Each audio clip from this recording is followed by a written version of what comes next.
Welcome to the Town of Waterbury, April 21st, 2026 Select Board meeting. Thank you all for coming. We're going to open the meeting at 6:33. I just want to start the meeting by actually providing some more structure.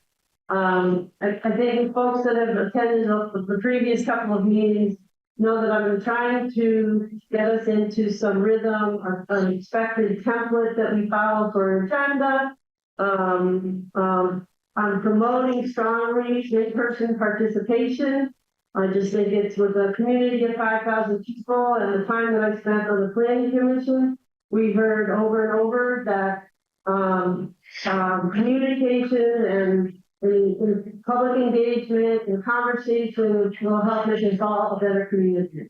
So with that in mind, we're going to ask that people that join on the Zoom call sign in with their first and last name.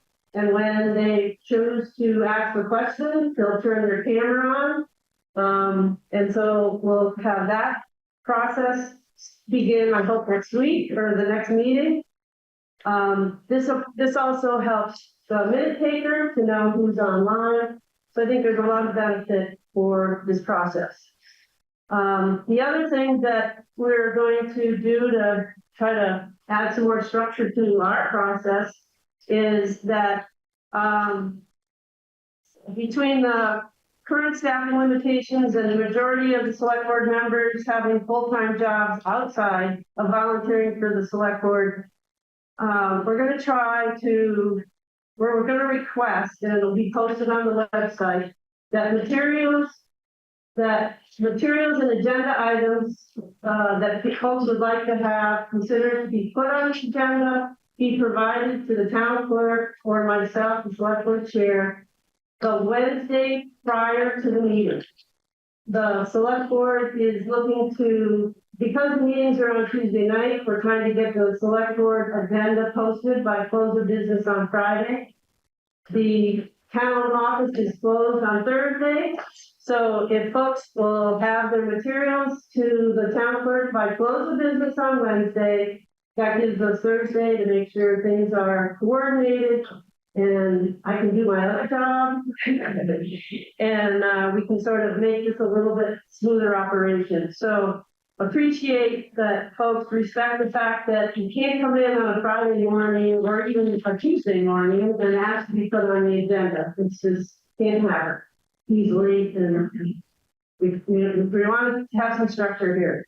So with that, I'd like to move to reviewing and approving the agenda as posted. All right, Roger? I'll move to approve as posted. I'll second that. Any further discussion? All those in favor, say aye. Aye. Thank you. We'll move to public comment. Any public comment? Roger? Yeah, I have 3 public comments, and I hope not to monopolize the time, but the third one requires some extracurricular. So Class participation. yeah, pass it down here when the one is handy.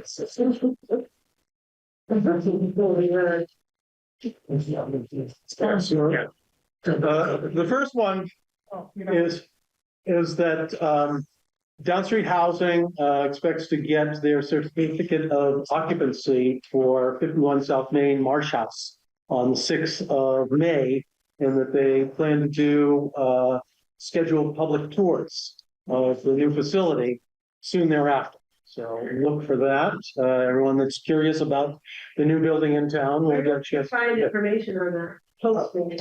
Well, Revitalizing Waterbury will be right on top of it, as I know Roundabout will be as well. Okay. So there's that. Second, I was asked to review the regulations on the fees of recreation, but I think we can address that when we talk with the Recreation Committee.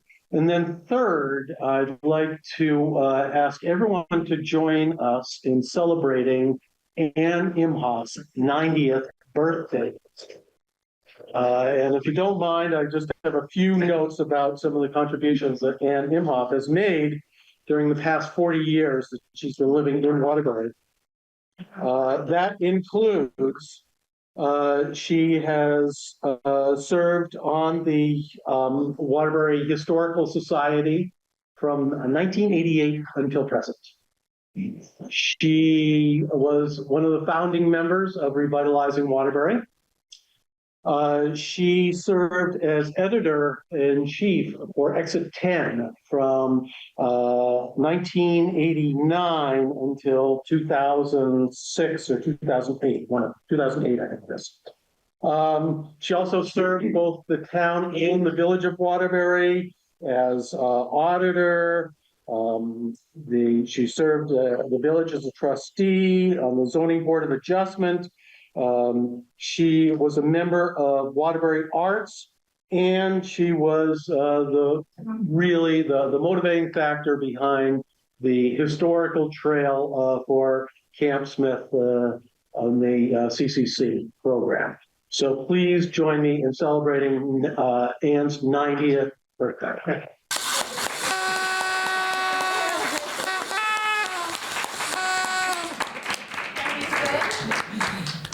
Happy birthday to you.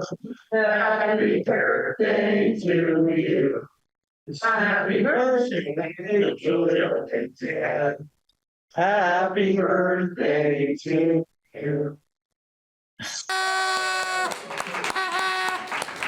You, everybody. That was, well, I kind of knew Roger was going to say something, but thank you all very much. It's been a wonderful time for me to be in Waterbury, and I thank everybody who's sent me birthday wishes. And I love the town, and I love all of you. And so thank you, thank you, thank you. Thank you, Ann. And don't take offense, but we're going to put you on mute for the rest of the meeting. Jeez. She'll know who said that. So can I add something? Yes. I want to welcome Evan to the select board. Thank you for having me.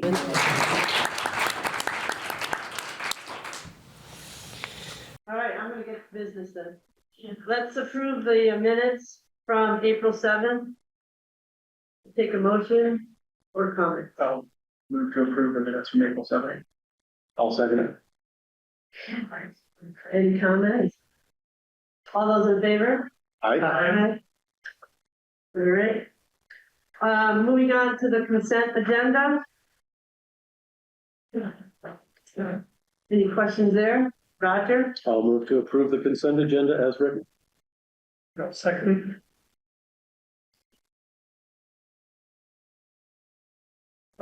Any further discussion? All those in favor say aye. Aye. All right. We're gonna move on with just 3 minutes ahead of time, 2 minutes ahead of time. We're gonna move to the town board's committee attendance. So this is a new process that I hope will have some success going forward. We've set up on the select board website is I think it says pre-scheduled attendance. And it is a list for all of the town committees, boards, state police, entities that work with the town and select board. And we're asking that they come in and spend time with us in person, tell us what's happening, what's important, what's the challenge, what's ever on their mind, ask us questions, we should ask them questions. And so tonight, first wants to kick this off, but it doesn't matter what order, I don't think it's up to you folks, is the Recreation Committee and the Town Meeting Day Committee. Who'd like to go first? The second. Sort of thought about it being about 10 minutes. If you need more or less, we'll modify that, but let's see how this works. Thank you for coming in. Back building. No. Would you? Recreation. Sorry. That's what we're doing. I'm sorry. Do you have specific questions for me? No, what's on your mind? Oh, it's been a great few years, my first term on the committee. Sobering, educational, thinking that I knew a lot about recreation, and some of it was a little bit dusty, I would say. But I was, being outdoor in nature and enjoying all kinds of recreation broadly, which under that I put making arts and crafts. It can be a lot of different things for different abilities, ages, interests. Just really enjoyed being involved in this committee. We've had really exceptional leadership, great new members, people with, I think, really valuable expertise in planning, analytical skills, strategic perspectives, et cetera. And no doubt it is a challenging time to try to figure out how to do good things for our community while being as helping with our recommendations to be as fiscally responsible and while providing for opportunities for as many people as we can. I'm interested in continuing that service. I enjoy serving board with Erica. And so it's really on steam, and I'm really interested in continuing and not answering any questions you have. What are some of the key items on the rec committee's agenda for the coming year? So I've missed a couple months, unfortunately, due to illness, and other priorities, but the things we have been working on and needed to move the timelines on, certainly such as the desire in the community from the study that was done to have a recreation facility built. So we're doing what we can to be good stewards of that thinking. But it's not a project, right? It's something that we're trying to work on and advise when the timing is right to work on the next steps. And some of that is needed for various reasons. Always keeping an eye on the health, if you will, pool, on those facilities, trying to keep the pool open and operating. Something I didn't know when I joined the committee was that didn't understand this clearly is that we're an advisory group, so we're not a decision-making group, so just constantly looking at how we can support and provide feedback to the director. I am not as up right now on what programs are coming, but I've seen over the last couple of years seem to be a great expansion of the diversification of the programs we were offering. Adjustments as needed in serving children and families who are interested in having kids in the recreation programs. A good amount of creativity, and I think also what I'm seeing is nice collaboration and outreach to other groups to see where shared needs to come together, whether it's for space or other things, for partnership between the recreation community and other organizations. We also done outreach to a lot of other groups that we heard were involved in trail building, talking as transportation. It's hard to put it all into one big umbrella. But we did a big outreach. We received a lot of feedback from a whole host of organizations that said, we're working on this, we're applying for these grants, et cetera. And so with a collaboration also that involves revitalizing Waterbury, Roger's input, there is a group that is coming together. It was a week on Thursday, right? Yes. Thursday. So that is kind of a TBD. We're not trying to be help people come together. and see what the shared opportunities are, concerns, challenges. There are shared opportunities for applying for funding. I'm forgetting things. I'm a little biased in having served on the planning commission for quite a few years. And the town plan being on the cusp of moving forward. I hope that the rec committee is in touch with the planning commission. Recreation is a whole chat. And so I'm assuming that they're reaching you or you're reaching them or just knocking down their door to be sure to give input.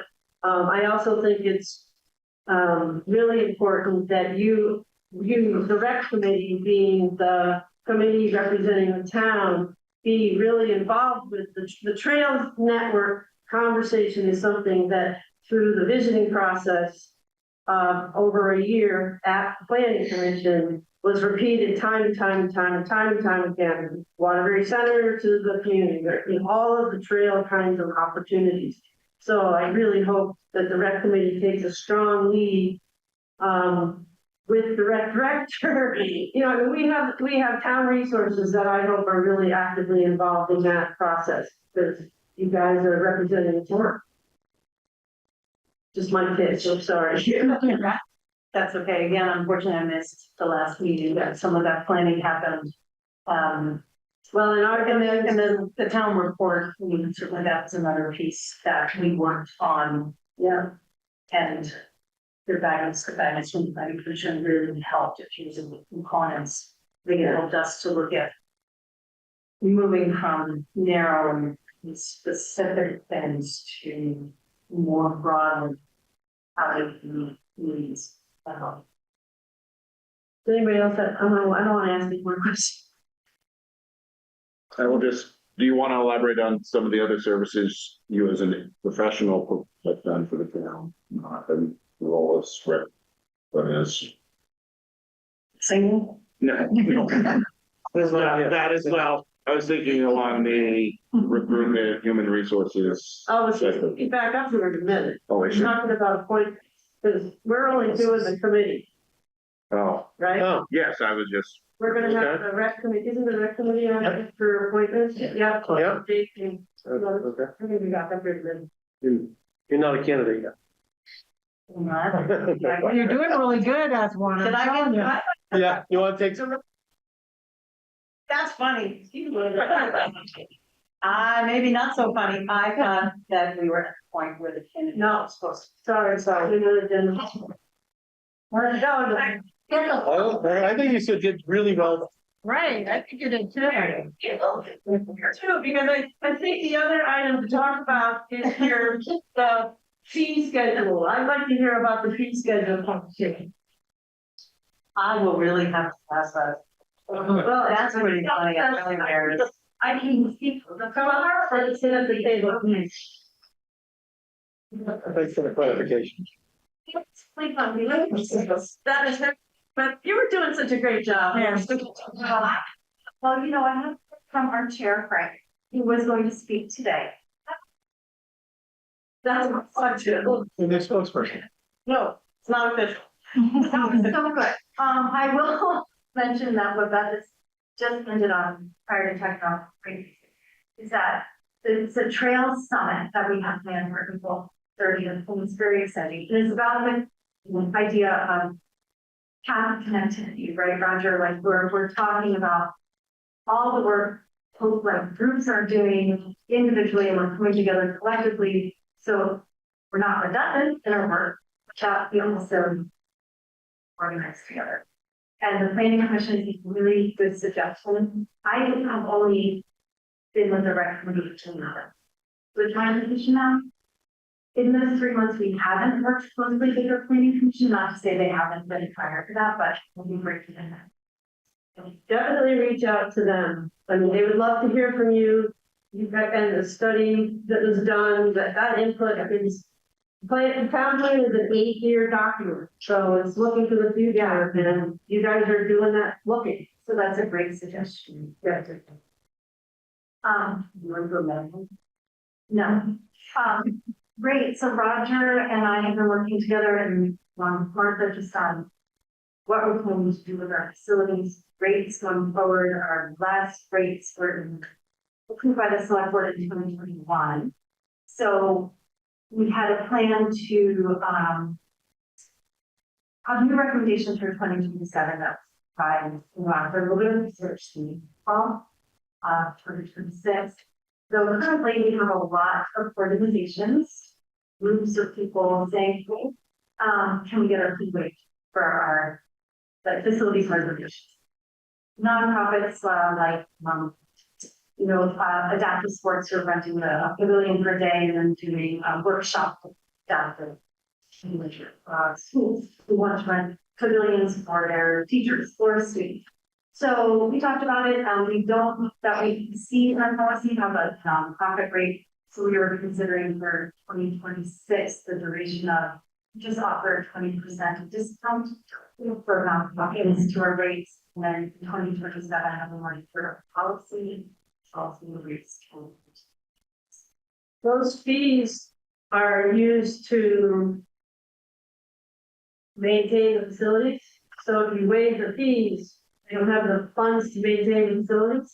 Is that a true statement? It's still part of our revenue budget. You look at budget. You have an item for revenue for the city. Okay, not that about. Yeah. Yes. I remember something last year about sliding scale fee schedule or sort of pay what you can model. Was that implemented or am I misremembering? I don't know. That was for the afternoon program. Oh, yeah.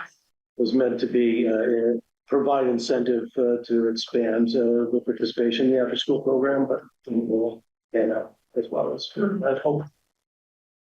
So this is the fee schedule for like using the fields and different facilities. And this past year, 2025, it was budgeted for $12,500, and the town only brought in $11,338. And so we're more than $1,000 short in that revenue, so we can't continue to operate that way. I have a question. Do the employees get a discount too, or is it, or I don't know how?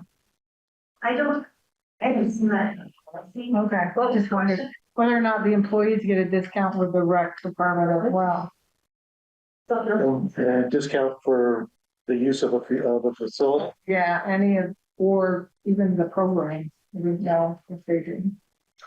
Well, Add it to the list. Yeah. It's not a written policy. I think that's what we were looking to do. Right. 27 is have a policy to when this is. Mhm. Thanks, ladies. Don't go far. Literally, you know, I'm more, yeah, we have conversation. Over that.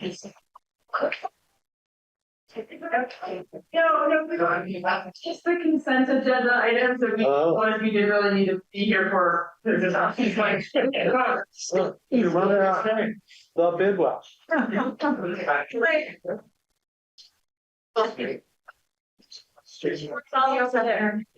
We're gonna push you over in that direction. Okay. Stay working over there. For the camera? Yeah. Smile. Yeah. All right. Hair is right, okay. Should I scooch around? Use your So that everyone knows. All right, so this is the town meeting study committee. And I'm Rebecca Ellis, and we have actually 4 members of the committee right here. So you can yourself. Introduce yourself. Valerie Rogers. Amy Committee. Amy Marshall Burning, several roles. Yes. Evan Hoffman also. Oh. And Roger has been the select board liaison to the committee. So I thought what I would do in the brief time allotted to us is tell you about our mandate, our members, and our work plan all coming up. And then we have 4 of us here to answer questions. So the mandate, and this is from the select board from I believe it was last December, the Waterbury Town Meeting Study Committee shall explore ways to improve the quality and quantity of citizen engagement in public decision-making at the annual Waterbury Town Meeting through a year-long board study. There's a little bit about the first couple of meetings, and then the mandate says, based on their work during the ensuing 6 months, meaning March to September, the committee will present its initial recommendations to the select board in October 26, incorporate feedback from the public and the board, and provide final recommendations by January 8th, 2027, for consideration at Waterbury town meeting in Minnesota. So the select board wanted to appoint an initial 9 members in January, and then left the option of appointing 4 additional members after town meeting. There were no additional applications, was my understanding, so we are a committee of nominating. And our membership, you've met 4 of us, but it's me, I'm the chair, Liz Schlegel is the secretary, and then the other 7 members are Michelle Downing, Grace, Evan, and Imha. I guess that's right, there are. Yeah, should not be here. So she can talk. Amy Marshall Carney, Valerie Rogers, and Susan Sitter.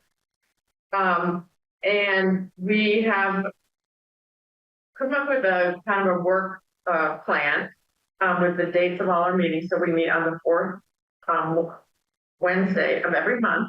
So tomorrow is our meeting. We meet from 7 to 9 here. And we are basically taking turns leading parts of the discussion at each session. So for example, well, for the first 2 meetings in January 21st and March 25th, arranged by select, we had Susan Clark speak to us, and she's the Middlesex town moderator and also the author of Slow Democracy. So her academic field of study is town meetings and public engagement. So it was really interesting to hear from her and these charting exercises to talk about basically 2 values, which was the quantity of participation in town meeting and the quality of participation in town meeting. And looking at those as not necessarily opposing goals, but trying to promote both quantity and quality of participation. Tomorrow night, we'll be hearing from Sperry about some of the changes they made, and also Cambridge, a study that they did. And overall, we have basically 4 main areas of things that we're looking at. Options for changes to the structure of town meeting. That would include things like representative town meeting, which is what Borough had for 65 years and decided to end. The Duxbury model was an informational meeting followed by Australian ballot. Jericho adopted a model which is not authorized by statute because they have a floor meeting, kind of an informational meeting, but they have sort of mandated changes to their budget, and then they have an Australian ballot. So they basically, the select board comes up with a budget, then they talk about it, they change it, and then have Australian. So they get 3 chances to vote on it. So anyway, those are structural changes to town meeting. We'll keep delving into. We're also going to look at ways to increase participation in town meeting. So the things that we have on our checklist are improving the town report, looking at options moving the date or time of town meeting, improving accessibility and making sure we're ADA accessible, doing a survey of Waterbury residents, what they would like, or basically the things we would do to overall increase participation. Then we third want to look at just options to improve town meeting itself. So on the day of town meeting, so things we'll look into is the quantity and quality of special articles, the pacing of the meeting. So I forgot to say I'm the town moderator, so that would be part of my things that I think I can improve on.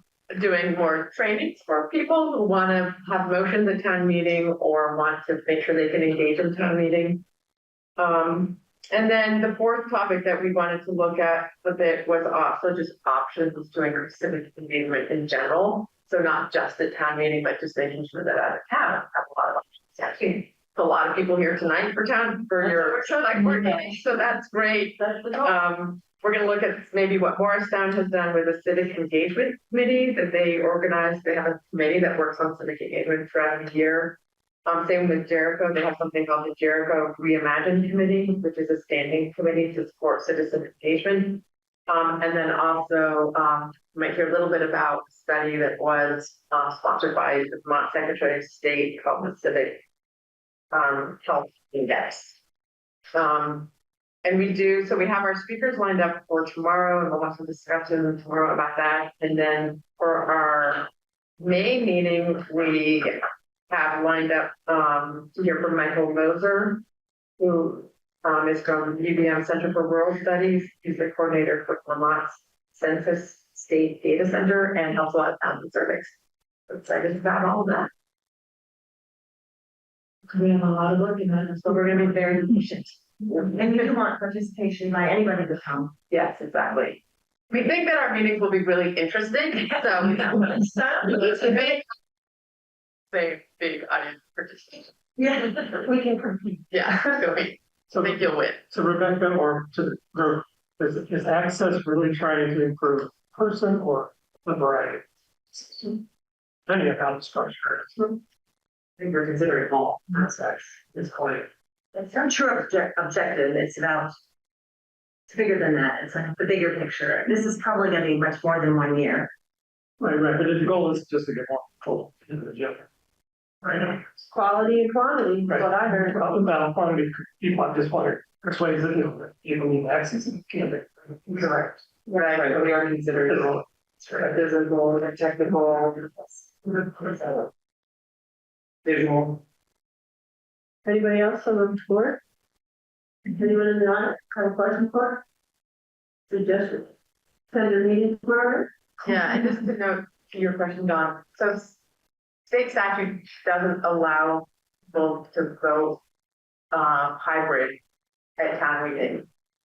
I expect that will change sometime in the near future, but right now we could let people listen to the meeting. But when they come vote with them. Rebecca, do you know anyone or any towns that are petitioning for that to be changed in the state statute to allow for? I don't think that, I don't know any bills right now. Might be interested to find out if there are other towns that are interested in that form, or maybe else or something like that. Yeah. Thank you. Appreciate coming in. We'll see you in a couple of months. Yes. For tomorrow night. All right, a little bit behind, but I think we're good to move on to the town board committee appointment interviews. And the way we did this at the last meeting was we brought the whole committee. So Alex, the committee of one, you get to go first, is on the list first. And then we'll do natural disaster preparedness, folks, and then the rec committee and numbers. Thank you for coming in. Thank you very much. Can you tell us a little bit about what you're doing on this committee? It's the Grand River Resource Management Alliance, which is the longest on these time counts.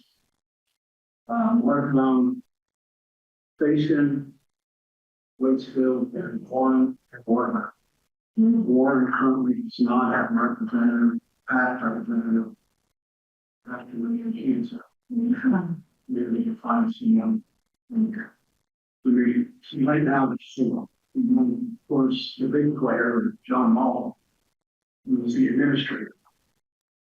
The board, as you can see, you want to see John's work, which is significant.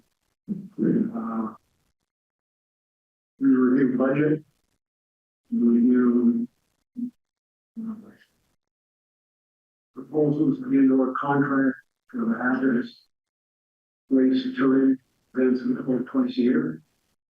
Was that the one that was at Crossett Brook? That's tremendous. Yeah, that's great. This year it's only going to be one, second weekend, or first weekend in We're trying to keep costs down, trying not to kind of come back to each town and say we need another dollar cap.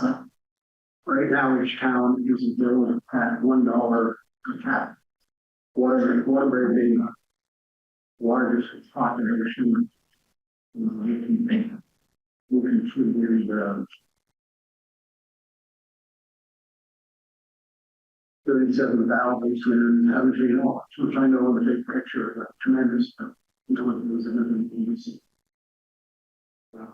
so we may kind of how things go. Sure. We kind of think together, and they're all asked. Come in and collect and dispose of the various hazardous waste. This year, the one we've chosen is less setup costs than the other ones. And so we may come out ahead this year. And maybe next year we could reduce on the per capita sales.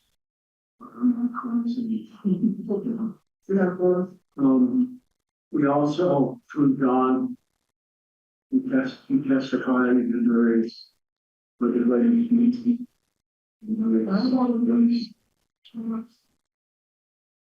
Issues. Things like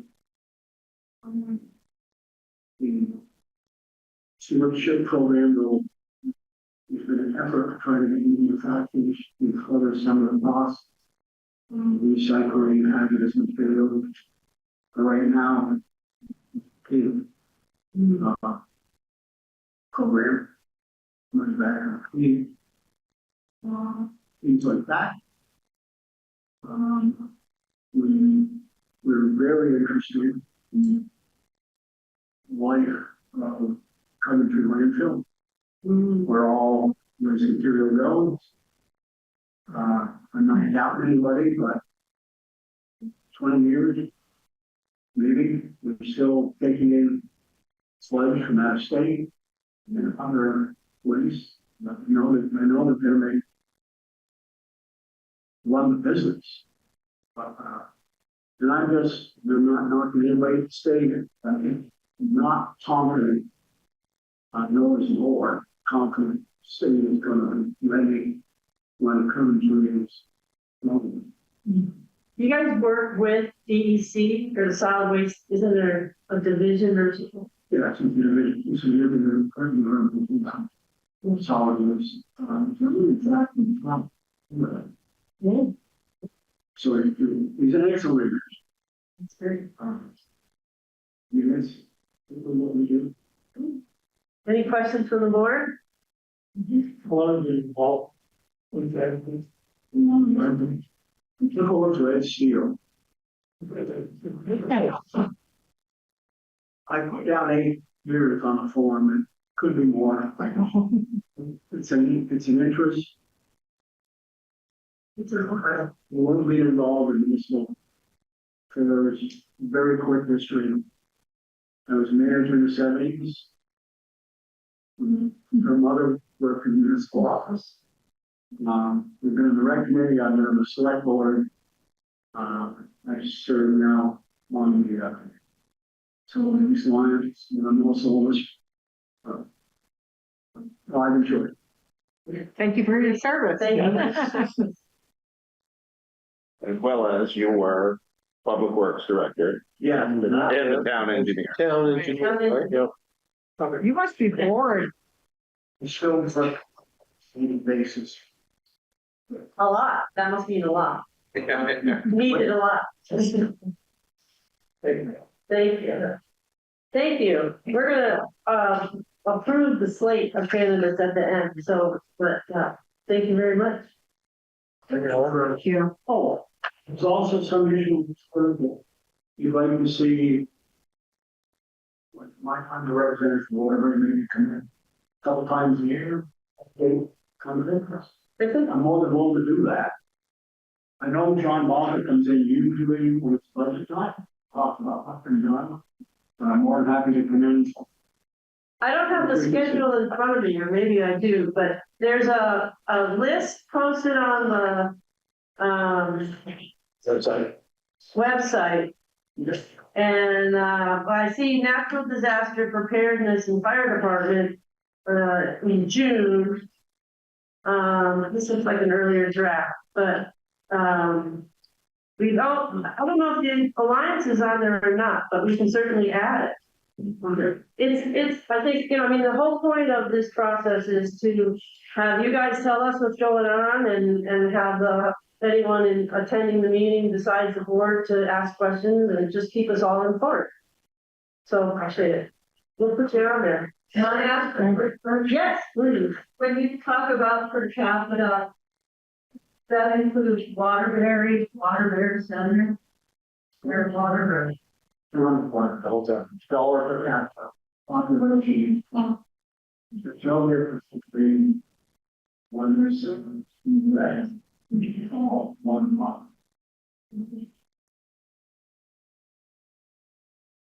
All right, natural disaster preparedness committee. Betty and Steve. You're seeing Betty here. Well,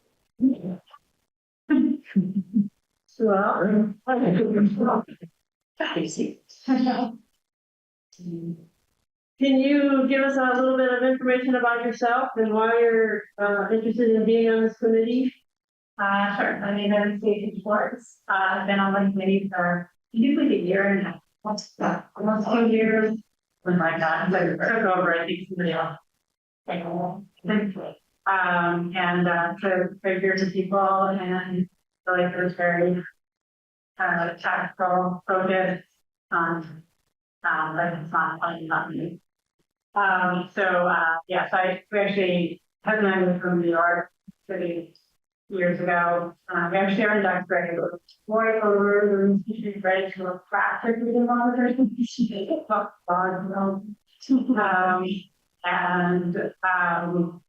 Yeah, like we got here right after the first flood, and we were not impacted directly. It's flooding, but obviously here you can see what's going on. So I just see my dad's good opportunity to help out.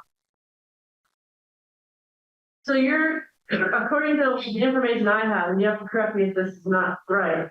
I've been trying to put this together. You're filling a new seat, so it'll be a 3-year term. I think so, yeah. Okay, yeah. That's what I have. Okay. You're in it. First year and a half. Well, thank you. Anybody have some questions from the board? Any questions from the community? Pretty easy. Thank you, sir. All right, who's next? Recreation Committee. Hey, Beth. Is Jake here? Back. And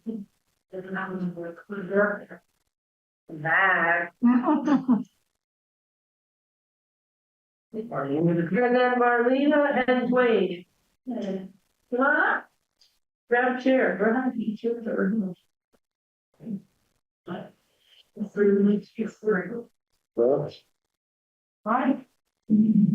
Thank you folks for coming in. We've looked at the applications, so we just like to hear from you what your interests are and joining the recreation committee. Since we already heard from Beth. Maybe one of you guys want to start it. My name's Dwayne Weeks. I have a background in public service. I worked about 35, 40 years in government, real estate, local, planning and things. I understand governmental budget processes. I also feel deeply in healthy mind, healthy body, and the need for recreational opportunities for all populations, all members of society. Help with mental health, physical health, battle with healthcare crisis. But it's about, delivering excellent recreational resources, unlimited budget, the need to partner with other organizations and work with other people and be good stewards of taxpayer dollar at the same time. So I'm looking forward to serving on the recreational committee. I'll be in every meeting. I'll try not to say things that often come to mind that are that's ideas, but be a productive asset. Good, yeah. I'm Marlena Baker. I grew up in Waterbury, and did leave a little bit to school, until I was in a career elsewhere, but I'm returned home and very much due to set roots here. And certainly benefited from recreation opportunities growing up, so I think this would be a great opportunity for me to be more involved with the town and quite honestly just learn a lot. I'd love to be more engaged and how it's working truly. So there's that personal. Professionally, I do work for the state of Vermont Forest Parks and Recreation Department. I am direct specialist for the team who administers the Aqua Recreation Grant. So our team administers Land and Water Conservation Fund, Recreational Trails Fund, and FORAC, which is the Vermont Outdoor Recreation Economic Collaborative. Yes, I almost said it. Yeah. So I certainly have background in grant making at the state level. I also serve on the advisory board for the building general services grant program that does just recreation infrastructure granting. So I have that also. Certainly coming with granting background, the recreation background. I just like to bring those things. Grant writer. Exactly.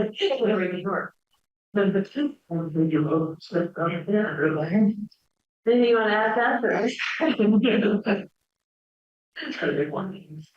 Questions from the board? Trying to make more meetings, yeah. Not trying to be. Evan has a question. Yes. I'm just wondering if that's something that could cause conflicts of interest. Yes, so certainly if, the committee sounds like more of an advisory committee, so certainly like, if there was involvement with writing grants for Forest Parks Recreation Department specific grants, I'd have to recuse myself, but, otherwise, I'm available to help with some, federal, and state funding, but I do want to be cautious.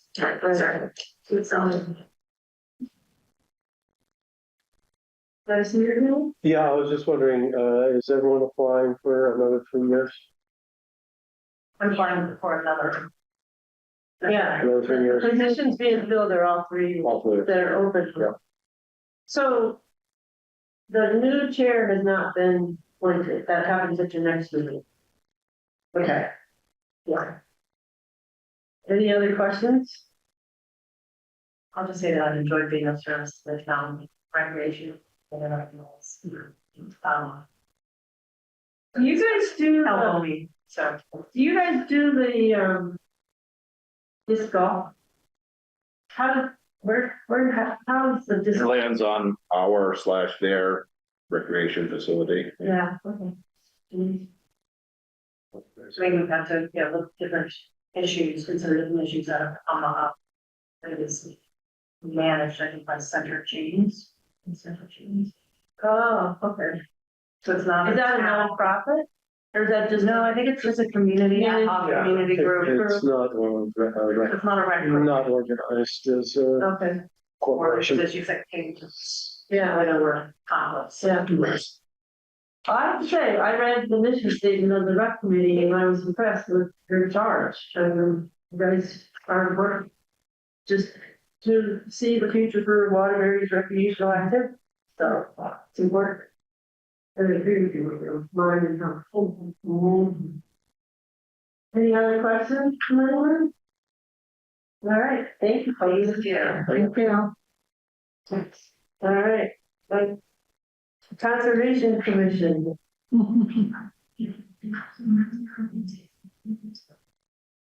You get the center stage.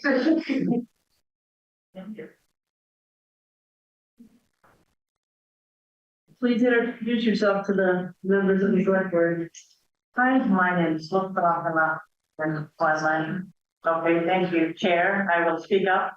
My name is Municipal and while my husband's family has been in the Stowe and Waterbury area for generations, from here, from the accent that I'm not a native Vermonter, I do want to think that I'm of a similar Cardinal breed because I worked in Northern Finland.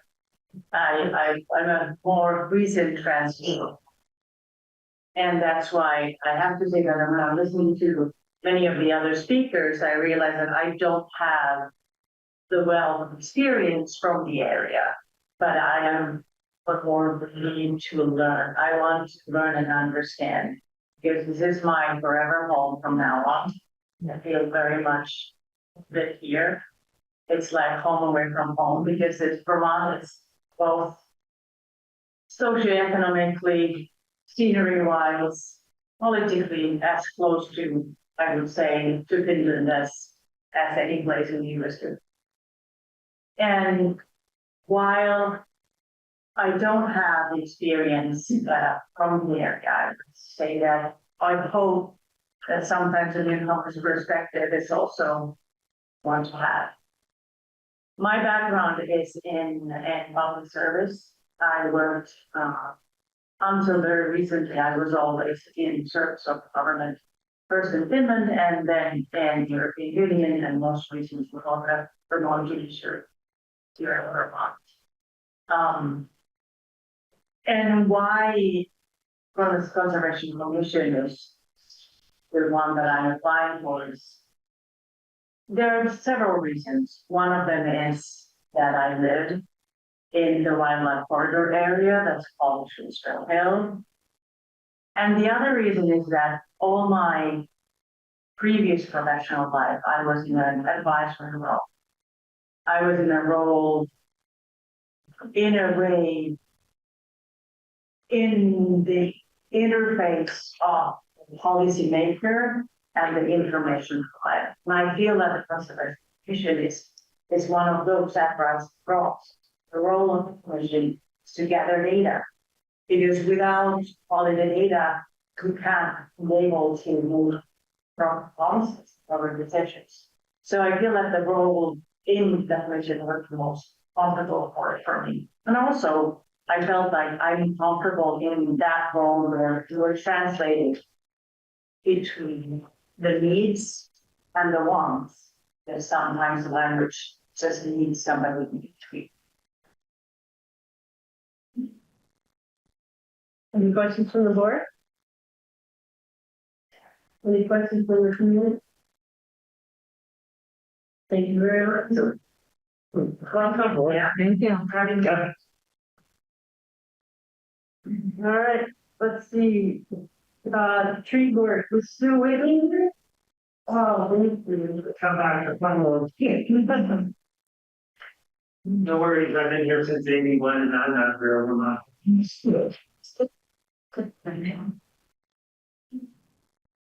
you for coming here. No, it's a treat. I know. I don't go out at night. But still, I get it. What can I say? This is a 3-year term being Correct. right? And I think it's Tell us nice. background and I think I've been on the committee for about 6 years, if not longer, can't remember. But I am up for reelection or revote. I've been in Waterbury since '88. I raised a couple of kids here. One still is in Waterbury, one's up in Berlin. I'm retired. At the university for 34 years, at the Medical Center for 40. And of interest, one day I was in an emergency on Dirt 6, and who shows up but your daughter Kayla to give a little respiratory care to my client. So it comes around. She also beat my son 2 years in a row at that bike road. And he has never forgotten. But anyway, it's just kind of how we all kind of around and grew up. Anyway, I think the best thing I can tell you is that we brought a little banner here today because for the second year in a row, the tree committee has, on behalf of the town of Waterbury, been awarded Tree City USA by the Arbor Day Foundation. And so it just shows that we are committed to, taking care of our trees, protecting the canopy, be it by maintenance, planting or removal. And, for many years, I talked to, Bill recently. It's a very easy application to fill out because the town has been supportive of the tree board, for as long as I know. We get financial support, we get sometimes work support from Public Works, and we couldn't do it without them. Between the volunteers who make up for about 220 hours, that we can calculate into dollars to prove to the Arbor Day Foundation that we are financially fit to do our mission. And so in honor of this Friday, which is Day, I'm hoping that I can get permission to put this banner up outside the town offices. Absolutely. It's just a thought, but I do need, it's big, but it's not that big. But Go on the, post. on the list. Are you the first time? But Hi. as Bill knows, there was a lot of perks. And in Bill's office, there's a big street sign that can be displayed, but I thought we could just put it up on a little thing out there for updates, so that people know. I bet, what do you would help you out? I just need to learn the ropes, somebody else has to. That's right. But yeah, that'd be great. The house member's there, and she's also, I think she can use support, or lead me home. Oh, I just think how I could. thank you so much. You're welcome. Thank you. Thanks for coming in. Yeah. Another question? So should I? Yeah, I think there's a question here. Okay. This year, the voters approved a fairly substantial increase in the allocation for the tree committee for an inventory. I was just wondering how that's going, what the plans are to implement that. Well, our chair, Jane Brown, would be able to address that. To be perfectly honest, I'm on this committee to be a worker, not a decider. Or a planner, or make any decisions. I did that a lot. It did not have any best more. Can you prune?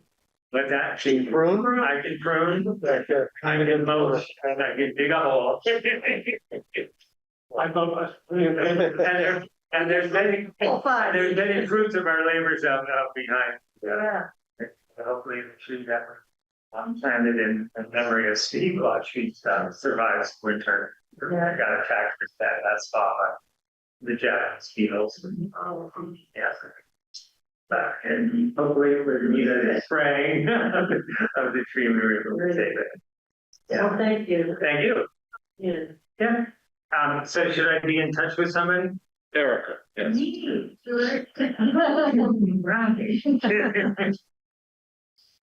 you. Well, I think that's it. I take a motion to approve the slate. We didn't get to talk with Jake or my glasses, Betty. You do have their applications, I hope reviewed, so Marcy called on. I think Marcy bowed out. Marcy is not gonna do it, sorry. Yes. I take a motion to approve the slate with the modification of removing Marcy. I'll make that motion. Second, I'll say that. any further discussion? All those in favor say aye. Aye. Thank you all for coming in, thank you all for your service, it's greatly appreciated, and we'll see some of you back, I hope, throughout the year, that your committee's needed. All right? We're a little ahead of ourselves, if you, municipal report is next item. Sure. I just saw Duncan walk in, so Duncan, before you sit down, why don't you come on up? And then we can put you first on my things and And if you want to leave, you're free to go. Lydia was gonna try and send us by Zoom, so she might be. Okay, Oh, there she is. you there? Yeah. Hey, there, Yeah. all right, perfect. And I think, Sandy, I'd sent the one slide that might go with this presentation. I think I sent it in an email to you, Know the name of it. the board. It would be slide 17 from, we could find it on the Better Connections. You sent it to us? Thought I did, but if not, we You can. don't know what the name of it. You did? Yeah, it'd be slide 17 on version. Or you can go to our website and find it on the Better Connections Oh, slideshow. This one? No, that's that's, yeah. Which one is it? Because I don't know what the name of it is. I can put it up. It's, if you go to our website, the Better Connections page. Slides, the presentation slides? It's for 30. Yep, 26. Waterbury open house signs. Which one did he? Are we doing the triangle green improvements? Is that the? Yeah, it's the, yeah. Where did you go to say it on your? Waterbury what? If you search for Better Connections Waterbury, it'll come, you'll probably get it, Under news and initiatives on the webpage? and then it's on the webpage. Better Connections. Oh, yeah. So as Sandy finds that, to share it with the group, Duncan's been doing the lion's share of the work along with numerous members of the committee. We're progressing towards a demonstration project up in Waterbury Center, which will be displayed on the screen here shortly. There's been open house with tremendous attendance, informational meetings, and I'll give it to you, Duncan, to take it from there. Sure. For anyone who doesn't know about this project, Waterbury got a $97,000 grant from VTrans for a Better Connections project, the only town in the state to get it. And the hope is that the project will help Waterbury Center become more safely. For bike, red, and she's one transportation as well. Waterbury Center has lots of very attractive things. It's hard to move safely between. So Stantec was the consulting firm that Waterbury hired to do this. work. And over the past 10 months, more than 400 people have weighed in one way or the other on what they thought some of the challenges might be in Waterbury Center and what some of the changes they might like to see in Waterbury Center. And as Bill said, we had focus groups, meetings, walking tours, online survey, and then an open house at the Grange not too long ago. So the final report is going to come out in August from Stantec. And it's going to have a long list of things that they might suggest, and then the town will decide how it wants to proceed. So it's just a planning project at this point. The next will be scoping, and then whichever aspects would like to be pursued, that would come next after that. But The scoping and the next steps is all part of the 97, or? No, The no, 97 is done 97 with the is, report? yeah, we'll be done Okay. with the report. Okay. So as part of this report, they recommend a demonstration project to show some of the steps that might be recommended. And it would be around the Triangle Green in Waterbury Center. It would involve striping more parking spots on the left-hand side, so the western side. Guptill Road. Yep, on Guptill Road. Involves a pedestrian path from the parking area in Hope Davy, which is marked by bollards, and then a crossing to the park, as you can see there. And then another path along the northern side of the triangle with a marked crossing to the Grange, and then another marked crossing to Howard Avenue. That little triangle that's defined at the end by the mystery pole in the middle of the road, part of that triangle will be encircled with bollards and with flower boxes, and we may design that with some sort of colorful mural. So, and then lastly, but not leastly, we're proposing a stop sign at that intersection to slow people down. Three-way stop. Three-way stop sign. Yep, There's not Yep. one now off of Maple Street. that's correct. So those are the recommendations for the demonstration project. How's that funded? It's funded by the project. Great. I've also raised some other money to pay for it. And some, yeah, so the proposed timing is, I believe, June 3rd is the proposed date to install all this on one day. We'll have a number of workers and volunteers helping out, and June 4th and June 5th would be rain dates for that. And the project would run from June through the end of the summer, so probably the end of August, and then it would be disassembled. How do you tell people to use it?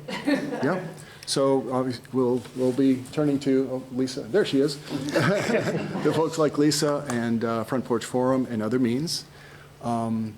And we certainly want to make sure that people know that there's a new stop sign there, so that will be clearly marked, probably with flags for a while, some clear markers. I think people will see pretty clearly the parking changes that are made. But we will be communicating quite a bit to make sure people know about the crosswalks and all of that. But as I said, they will be very clearly delineated by bollards and other means as well. We had quite a turnout. We did. We had about 80 people in the Grange. Yeah. Yep. Yeah. I'm assuming this project will require board approval at some point. Yes, that's why we're here tonight. Do we need to do that tonight, or is it It would be helpful to do that tonight because it's coming up pretty quickly. So one thing, because I was at the Grange presentation, so they talked about having the road with a bike lane, but also having it so there's only one lane for cars until there's two cars pass. That's not part of this. Okay, that's more of Yeah. a future. That would be one of the proposals in the future, and the town can Okay. decide if they 'Cause want I thought to it was pursue that. intriguing being Yep. on that road a lot. Yeah. Yep. You know, that, okay. Roger. One of the people that attended that open house that you had wanted to know if the town would continue any of the projects or any aspects of this project that seemed to be working. Right. And the answer was that that would be up to the select board. So I think what we would suggest is that we would do similar information gathering that we did to, over the past 9 months. So we probably have an online survey, we might have a paper survey, but at the end of the 3 months, reach out to the community and say, what did you think? Are there aspects that you liked? Are there aspects that you'd rather change or not have at all? And then come before the select board and say, here's what people said. And obviously, we'd love to get input from folks like Bill and others who have some expertise in how it should be safely set up and all of that.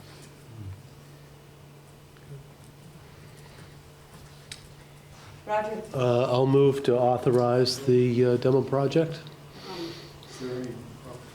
Oh, sorry. Yeah, let me see if there's some more other questions.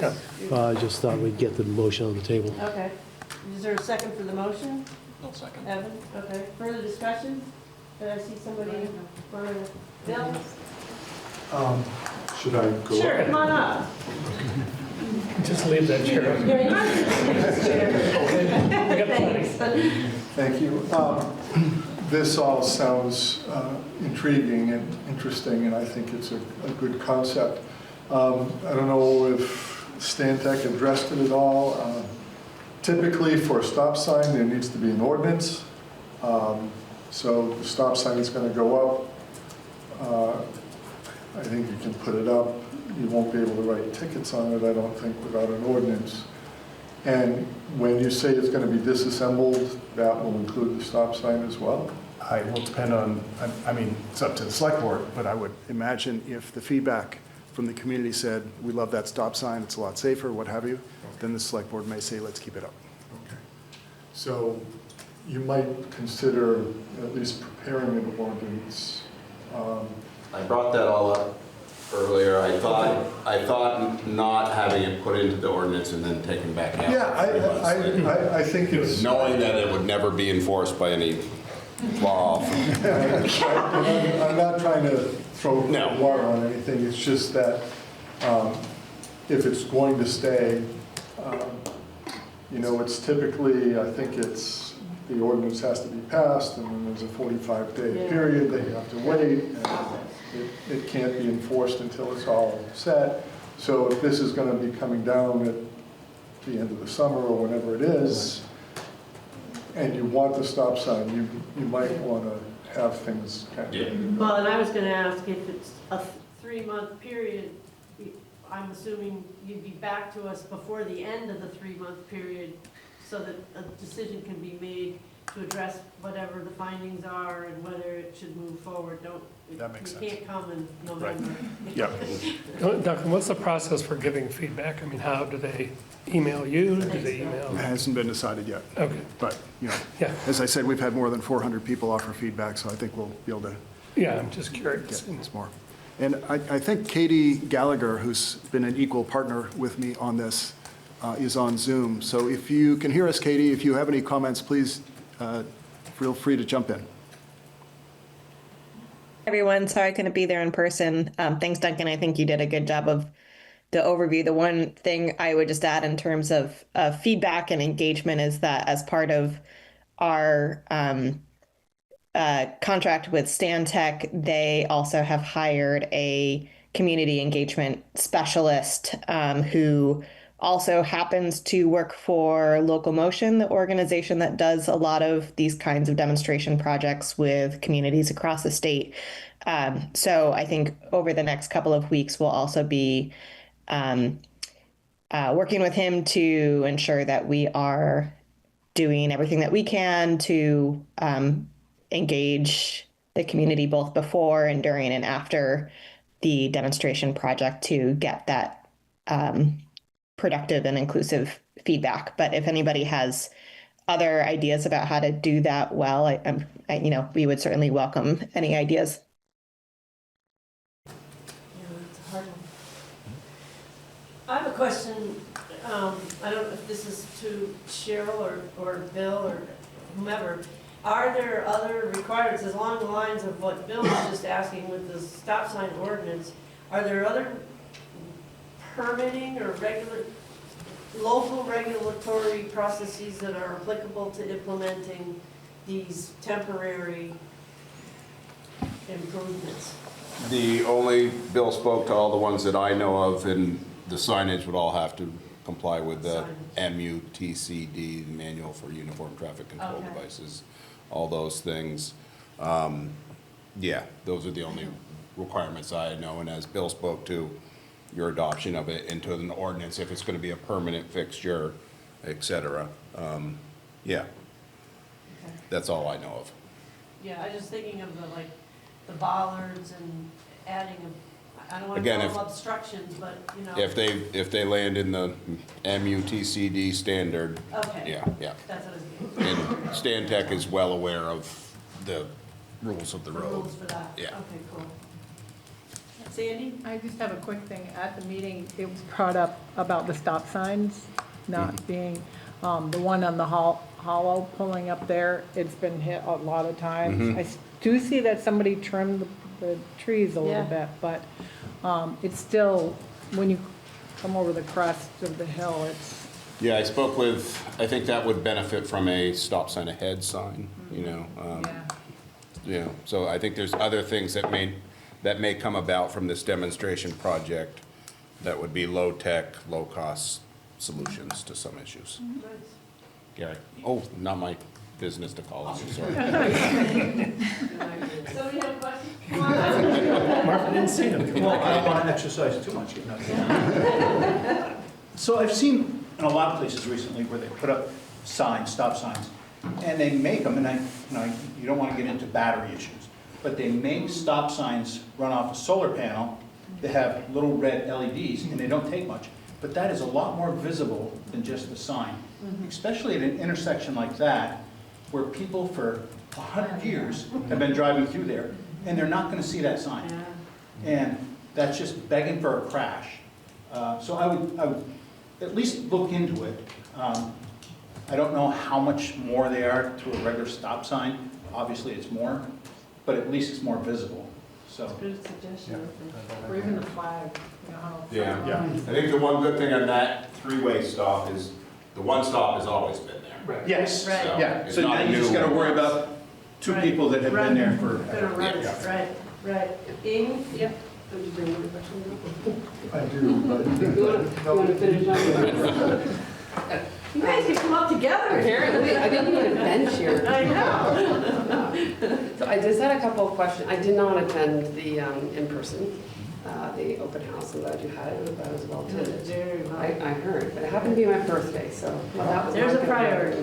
be- Yeah, This is a surprise birthday, you weren't there. sure. We're just fine. Yeah. And this, no, thank you. And yeah, and this piece of this looks really good. I wanted to better understand, I've heard a lot of more broadly scope. So talking about bike paths and walking paths and changes to roads and that go well beyond this triangle. So I wanted to better understand, what are we committing to? What are we not committing? This sounds great and helpful. But I want to better understand, are we, and $97,000 is quite a bit. FYI, if it's just this, but it sounds like it's not. It's not. Yeah. So, good question. Well, there was some stormwater work Yep. done in there, in $30,000 worth of stormwater exploration, Yep. bioretention ponds, possible storm drainage work, et cetera. It was in there. So the Better Connections administrators require that the focus area be somewhat limited because they don't want it to be too broad and just, not be able to have significant changes.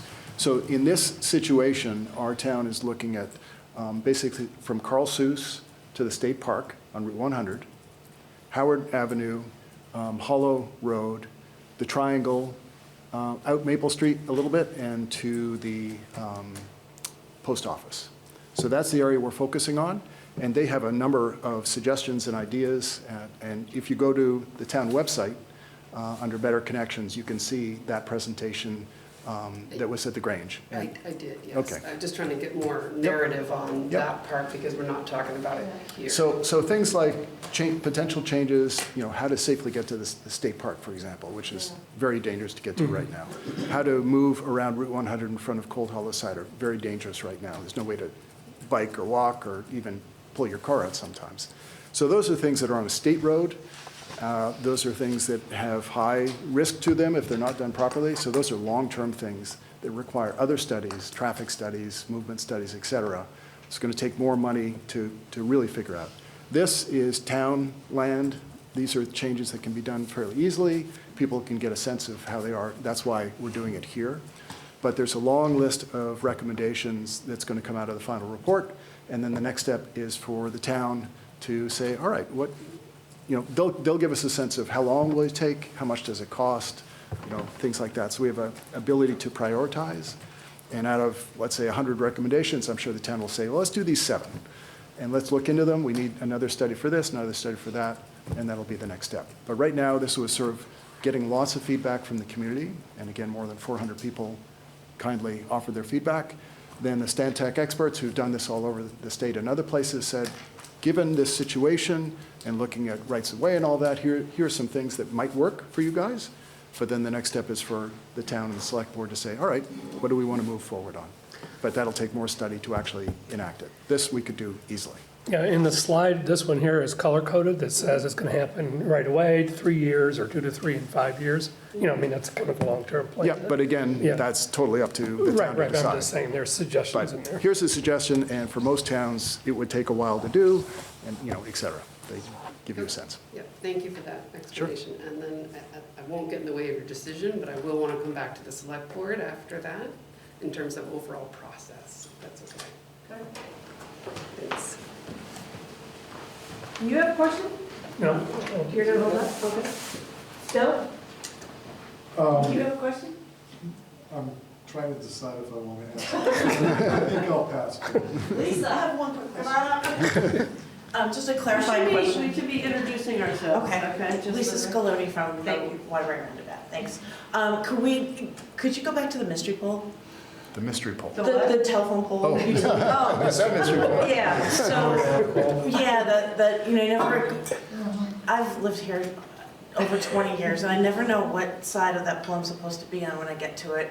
I just try to go around it as best I can. Is that pole gonna get moved as part of the demonstration project? No. No, again, Okay. demonstration project is something you can do like today, in one day, boom, boom, boom. I thought done. somehow it might have like gotten the utility company to say, let's move it, and then that would be like a permanent change. You but- are a wishful thinker. Well, you know, that's always possible. Okay, but that would be something that could be down the road. I think that'll be change. one of the potential recommendations, and the space between the park and the pole, that little triangle, again, will be likely decorated, surrounded by bollards, flower boxes, and that will be sort of a usable, fun space. Right, okay. All right, thank you. If we wanted that pole moved, we need to start now, because it'll take about 8 years. I'm sure, I'm sure. Or you Although, could just hit it with a high-powered vehicle. That's true. Or that one, I wouldn't recommend it. that would definitely move it up. No, I guess we did see some major movement on some poles with Velcro and everything, but it's probably more of a Green Mountain Power oh, that thing. was different. I know. Different, yeah. So, anyway, okay, thank you. I think I will. All right. Oh, he's changed his mind. Questions are good. So I apologize that I wasn't able to make it. I had lots of family issues out of state that have taken up a lot of time. Just curious on the stop sign, the three-way stop sign. Was any consideration given to making it a one-way street? In other words, if you go up Guptill Road and it's Yep. one way up Maple Street, and then it's one way down Guptill Road, you don't need a stop sign at all. You can veer right, and they can go straight. It's a little inconvenient for some of the people who live there, I understand, but I'm not sure if that would be better than a three-way stop. But anyway. Yeah, there were numerous theories on making it a triangle about, not a roundabout, but so. What triangle about? Hi. Hi. I had a question about the grant, because I'm new to the whole community. What does the V-Trans 97,000 grant cover? Is it somewhere online? Can we see? It covers hiring this consulting firm that did work on stormwater. So Yep. there's, part of the report is going to be recommendations for enhancing stormwater. And doing the research and writing the report. Outreach. And outreach and all the, we've been pretty busy for the past 10, 11 months.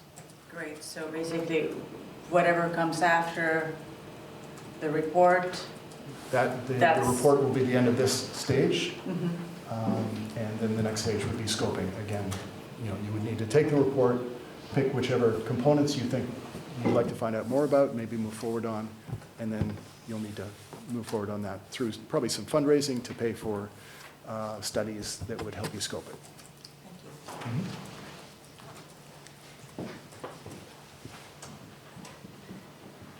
So I'm Nita Holstrom. I wanted to introduce myself because I emailed you this week about watering the planters. Yes. So I'm with the garden club, and I'm part of a 5-person committee that takes care of the gardens at the gazebo and the cemetery up on 100.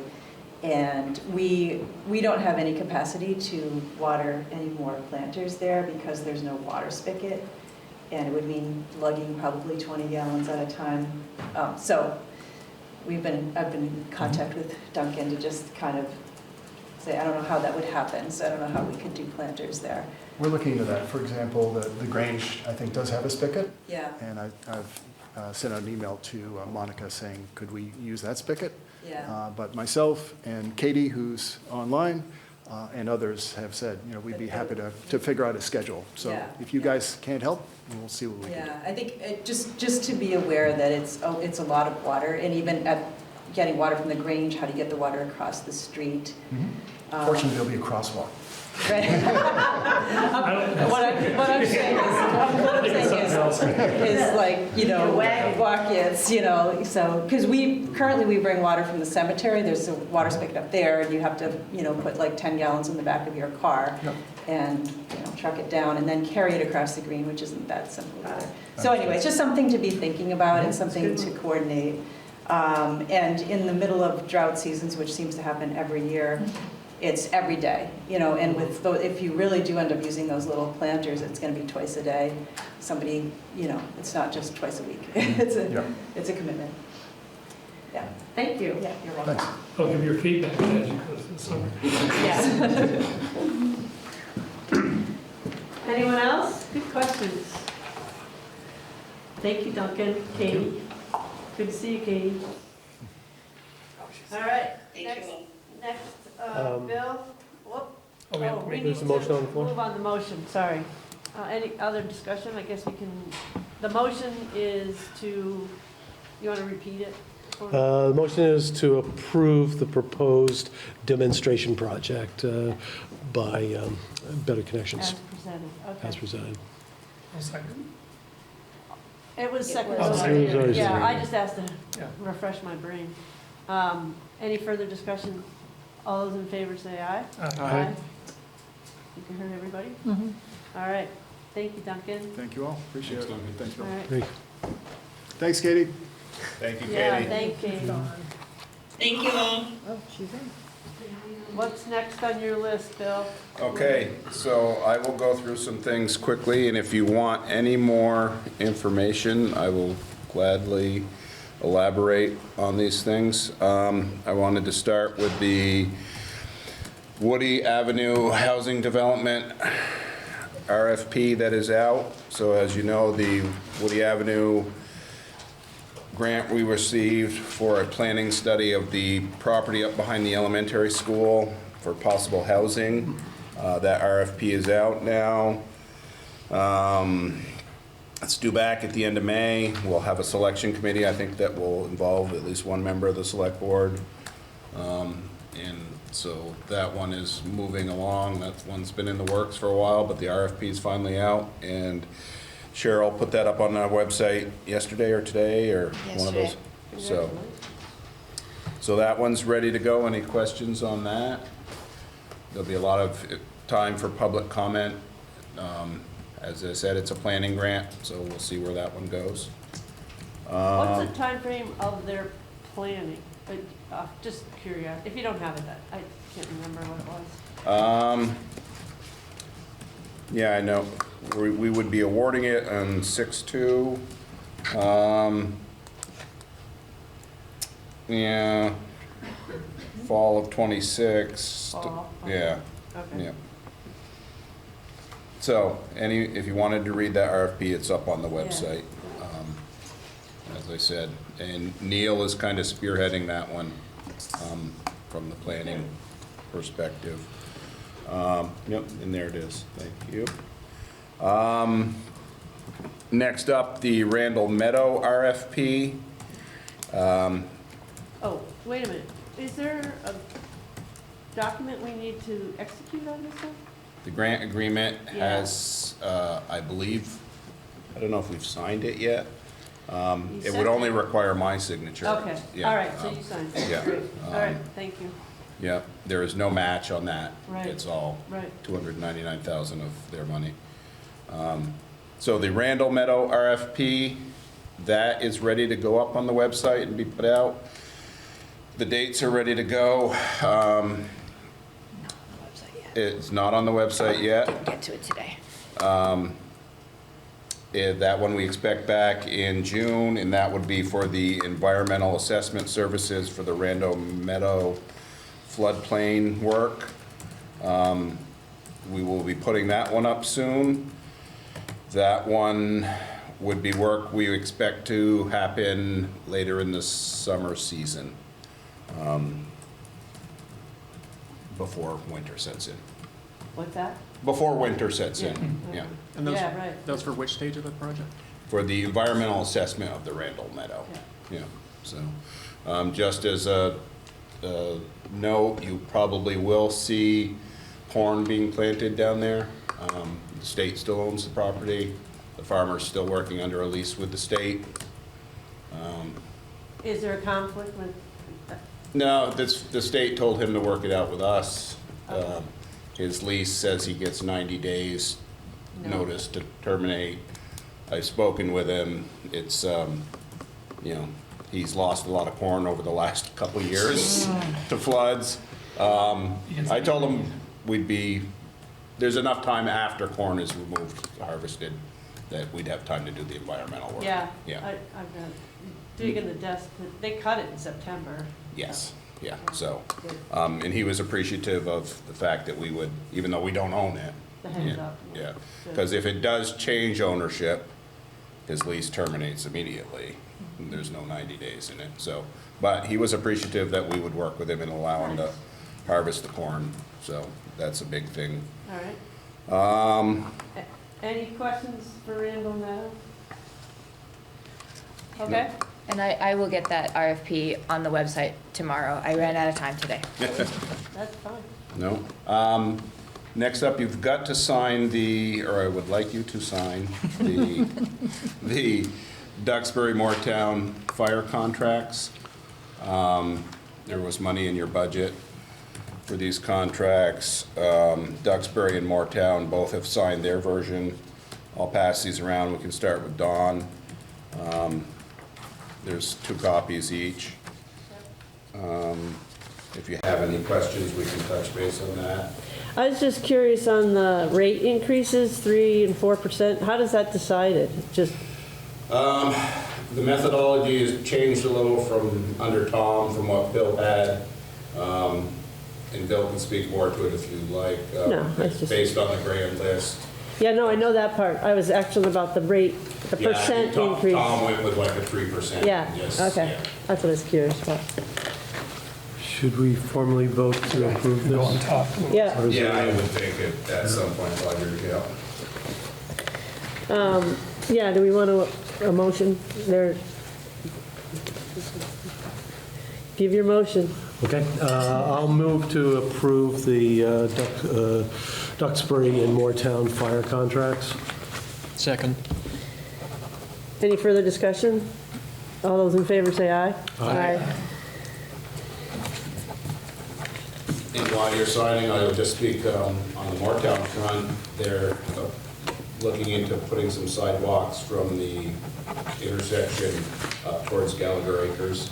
Oh, good. Oh, good. And they have asked in advance, as they work towards funding of that project, whether the town of Waterbury would be amenable to some sort of maintenance contract for maintaining at least snow removal on that section of sidewalk. We plow across the bridge, right? We do now with no agreement. We don't get any money out of that. Exactly. Where would the sidewalk be? So the intersection of Route 100 and Route 2, a lot Yep. of snow fire. Yep. So continuing east on Route 2 past Obashan. Side of the road. Oh, Soon on over to Obashan. oh, that would be nice. In front of Abishans? Yeah, oh, that'd be nice. I've had to walk that road. So that might be a long ways away, but since we're talking about Yeah. Moortown, the town clerk in Moortown reached out to see what our thoughts would be, and I volunteered us to at least think about a maintenance Okay. contract. So those are the Duxbury Moortown fire contracts. The Stanley Wasson pre-development agreement is in the hands of DEW. It's been tweaked a little bit from its last viewing here. The lawyers are talking about that before when it gets to its final stages, it'll be brought, I assume, to all of you to look at. Okay. And what have you. The lawyers thought DEW would not have any issue with anything it was more of a cleanup of some of the dates. Yeah. Right, no. Good. Stuff like that. Good.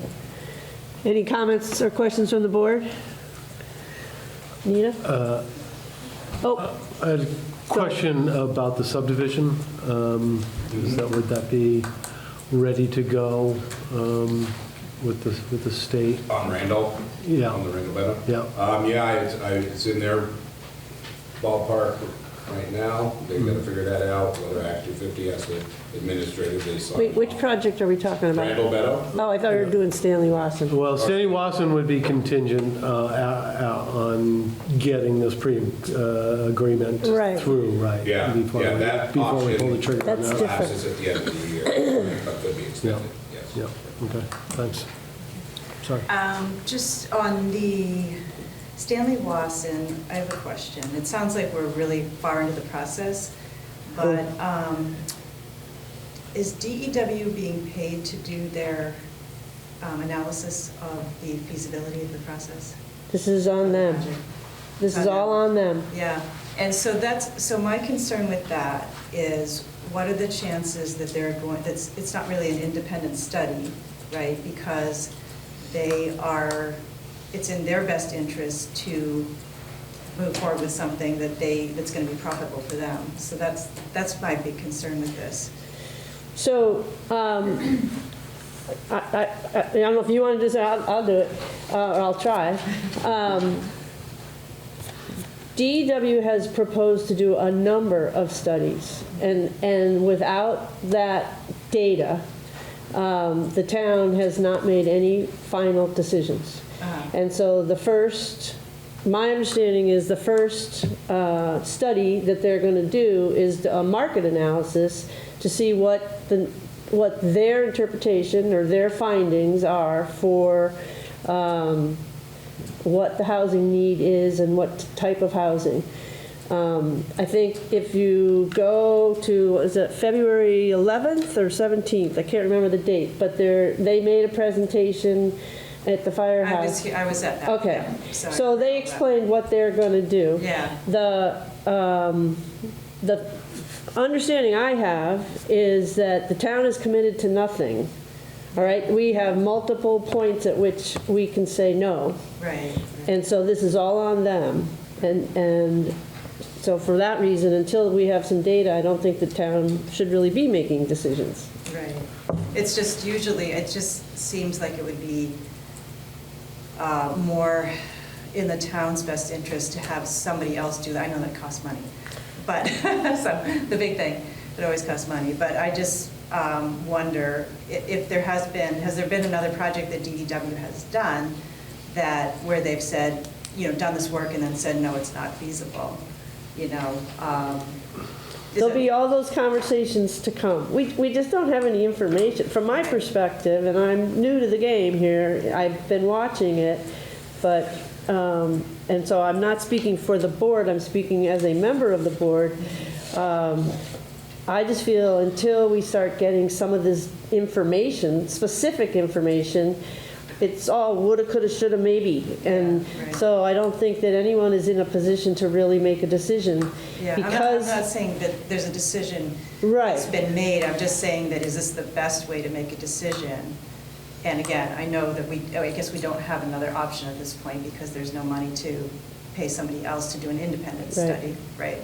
Well, we can question the study. We can look at the data that they provide. The questions what businesses decide. Yeah. Just after, trust yeah, me. for sure. I mean, I just, I know they've done good work in other places. It's just, I just kind of question, For sure. No. If a 90 unit residence is going to be their most profitable thing, then are they going to just be sort of skewed before, to doing that, I don't know that it's determined that it's even 90 units. Yeah. That's my point, is we don't even really know what it. Right, or whatever, right? whatever. Exactly. Whatever it is. They got to make a proposal.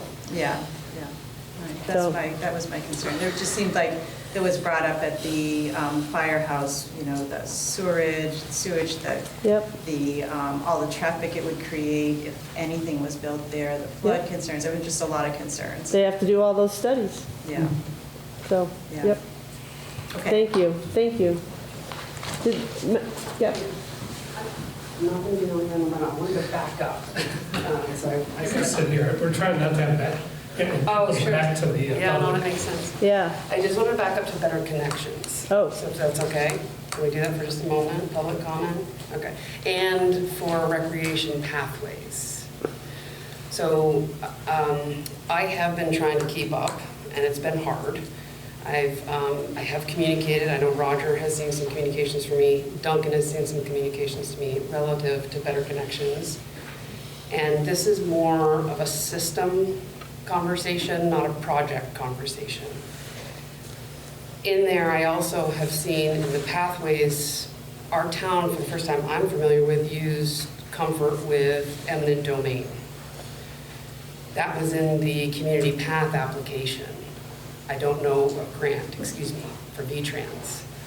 So I want to, I want to just call question, or I want to call, I guess, awareness to, when I'm hearing all these wonderful things around engagement, I will say that the time clock started back in December of 2024 on Better Connections, as well as the community path.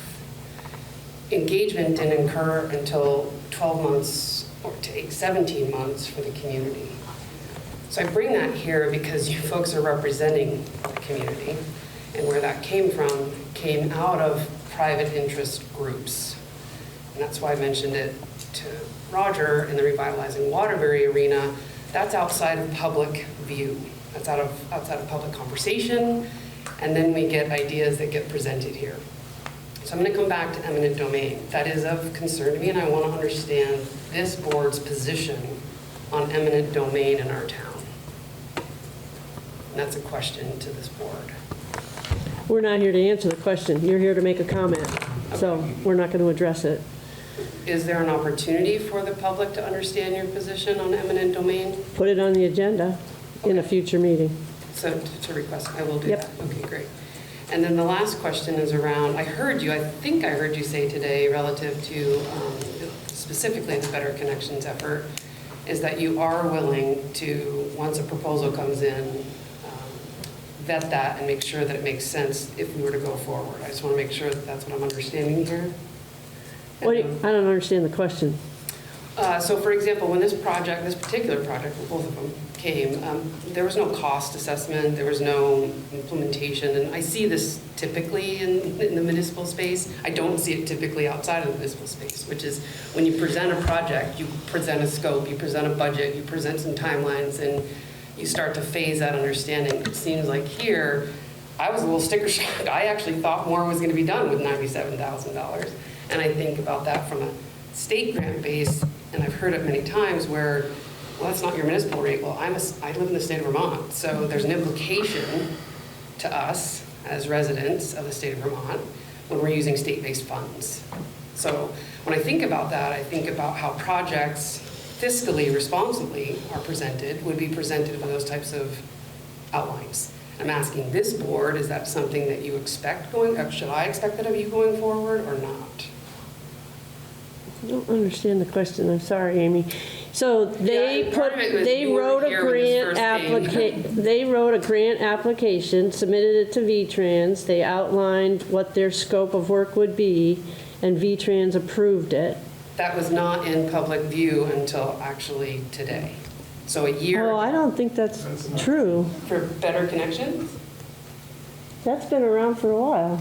Actually, I can't find it anywhere on the website in our town. They just pulled it up on the website. The town or to somebody else? V-Trans. Who is it to? It was to the town. To the town. If the town applied for a grant, they had to have a public hearing, and it was a public process. Well, we didn't, that's my point. So the meeting minutes I have, what I can see is that we didn't.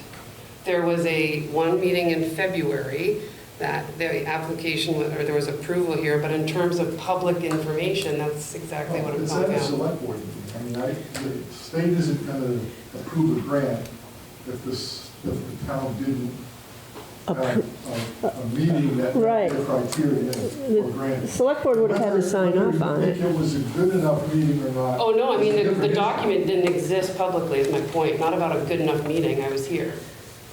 Yeah, well, obviously, I mean, you have 5 members, 4 of the 5 members of new board members. Exactly. If, you know. So I'm asking this question of this board. Yep. I have a point of order. I mean, there's a lot of questions. Yeah, there's a lot of questions. This really isn't on the agenda, and it's hard for us to come up with, well, I don't know. I mean, most of us. I respect that. So. No, we appreciate the comment. Questions you have, and we can address this in the future. I'd be more than happy So to we do get more that. information, and we can get back. Yep.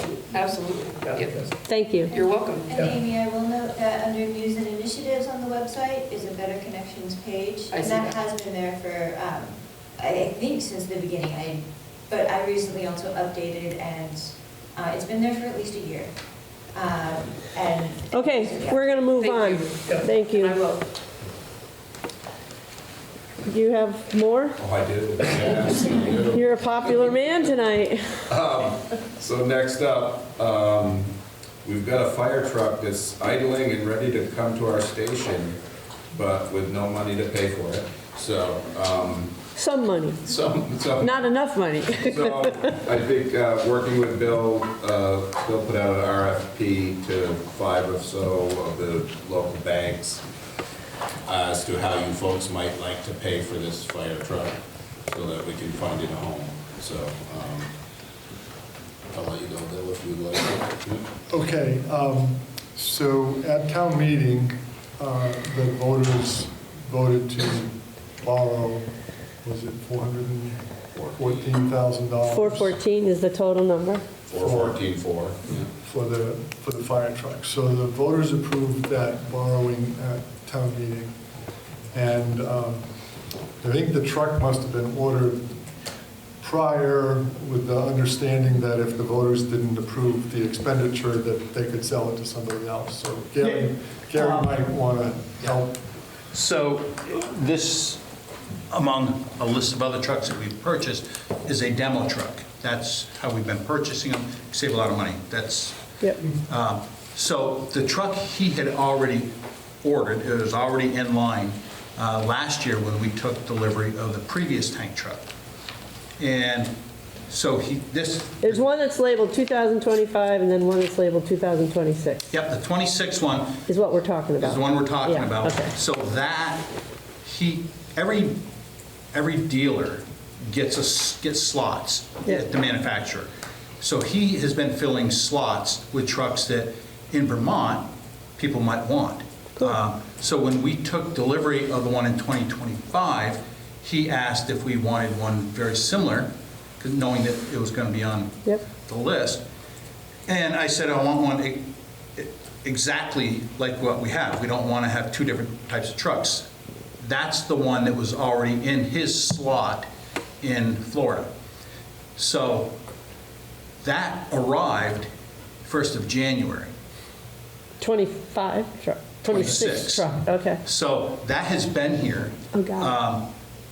And it sat there waiting because we were the first right of refusal, if you will, for the town meeting. Right. So it sat there, and after town meeting, he already had the compartments that we were looking for and some other stuff that needed to be on a truck.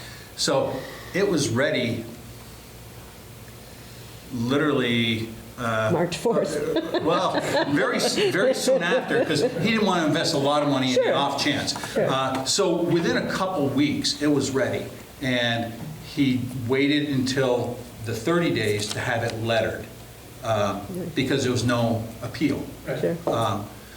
So it's been sitting there since that 30 days was up.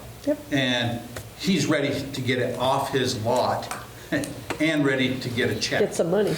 So there's 120 or 110 allocated from the local option tax, and then we have to finance the rest of it? No. That was the previous truck. That was a different.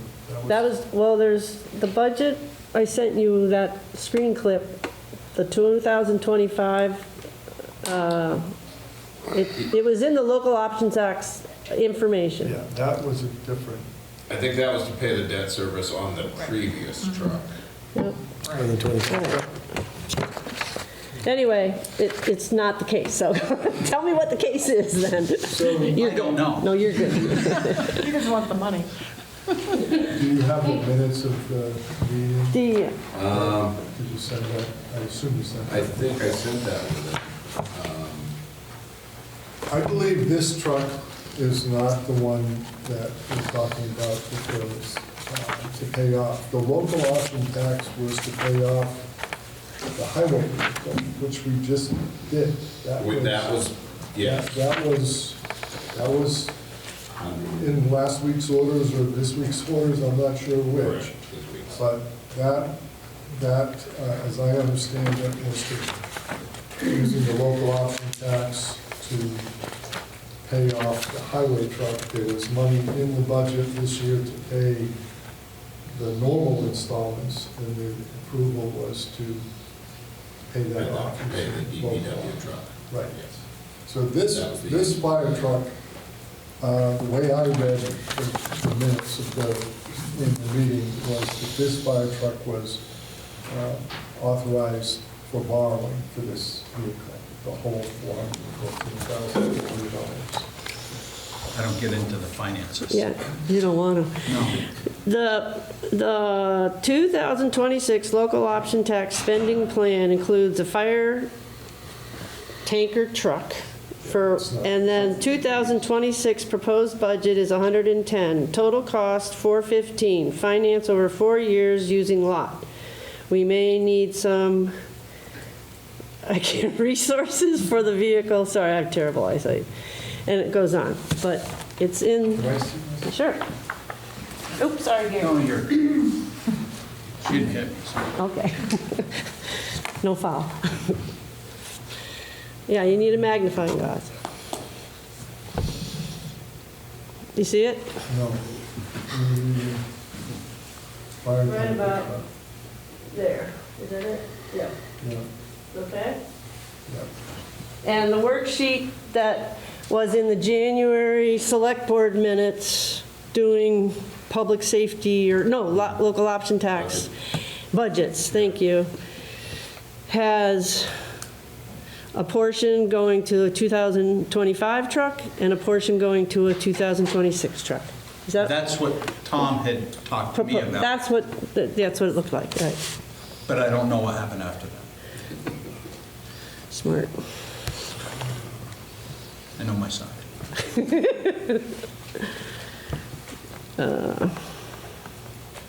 My magnifier, I'm like, oh. I have that. Which meeting was it, Martha? It's January, 30th, 27th, 20th? yeah, maybe the 20th. I'm trying to see if I can find my email to Woody. Well, I think if you don't want to get into the weeds, I think we could approach it this way. Yeah. Correct me if I'm wrong, Bill, that you could make a motion for the town treasurer or town manager to enter into an agreement for financing the truck. Well, so I guess this is the same one. And so you have to borrow the money. We asked the bank in the RFP to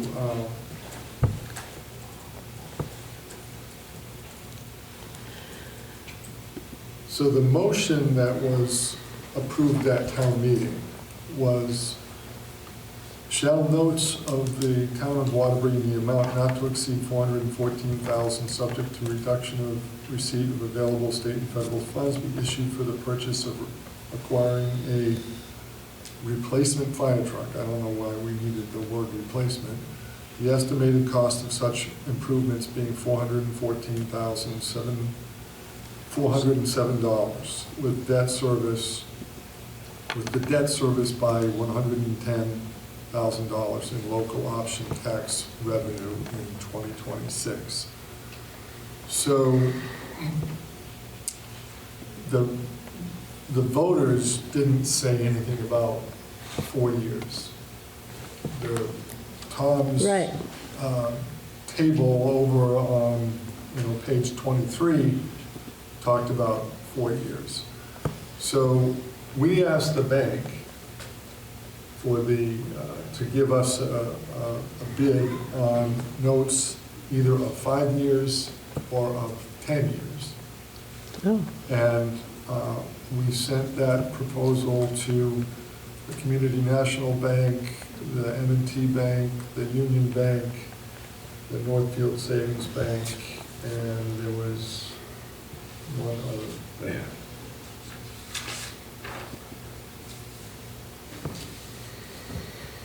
And M&T Bank didn't bid.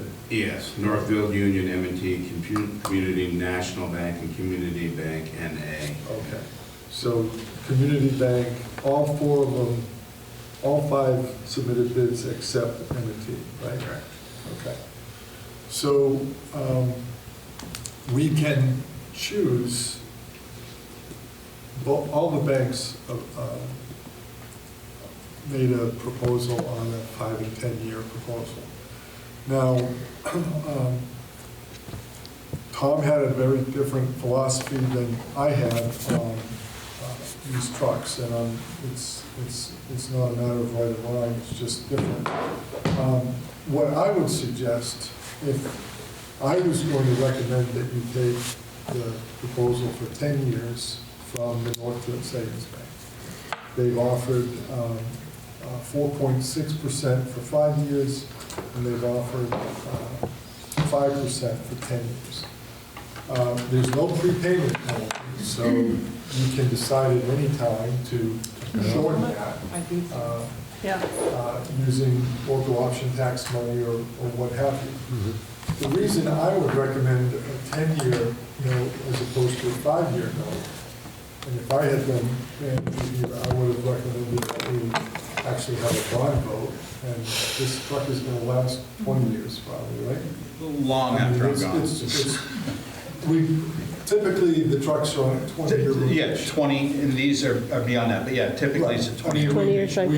We call their useful life 20 years, and if a tanker can go more than that, we can do squeeze it, it out, but we try to pay attention to ISO standards and typically fire truck for 20 NFPA has set years. standards, some unreasonable standards in my mind, but. So the reason I would finance it over a longer period is because if it's going to be here for 20 years, I think everybody that uses it over 20 years should pay for it. But that's a different philosophical issue. I think if you're really planning to pay it off in 4 or 5 years, you can take the 5-year note if you want. It'll be a little bit less interest. As I said, you can pay it.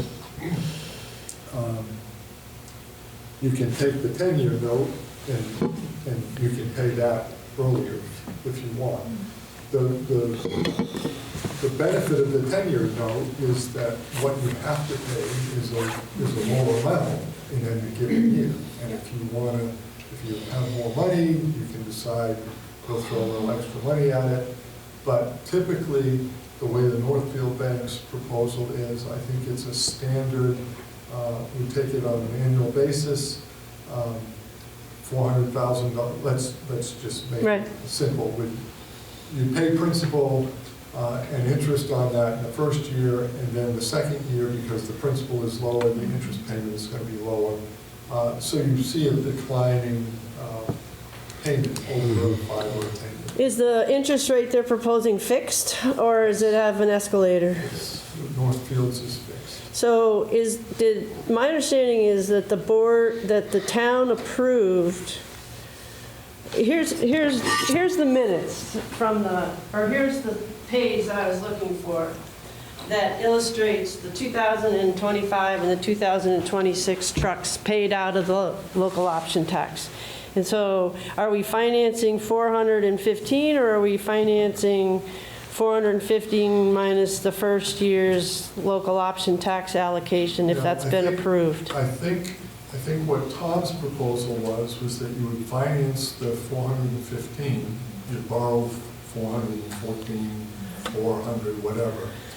And then later this year, when local option tax stuff in, you could pay. You pay that 110. Okay.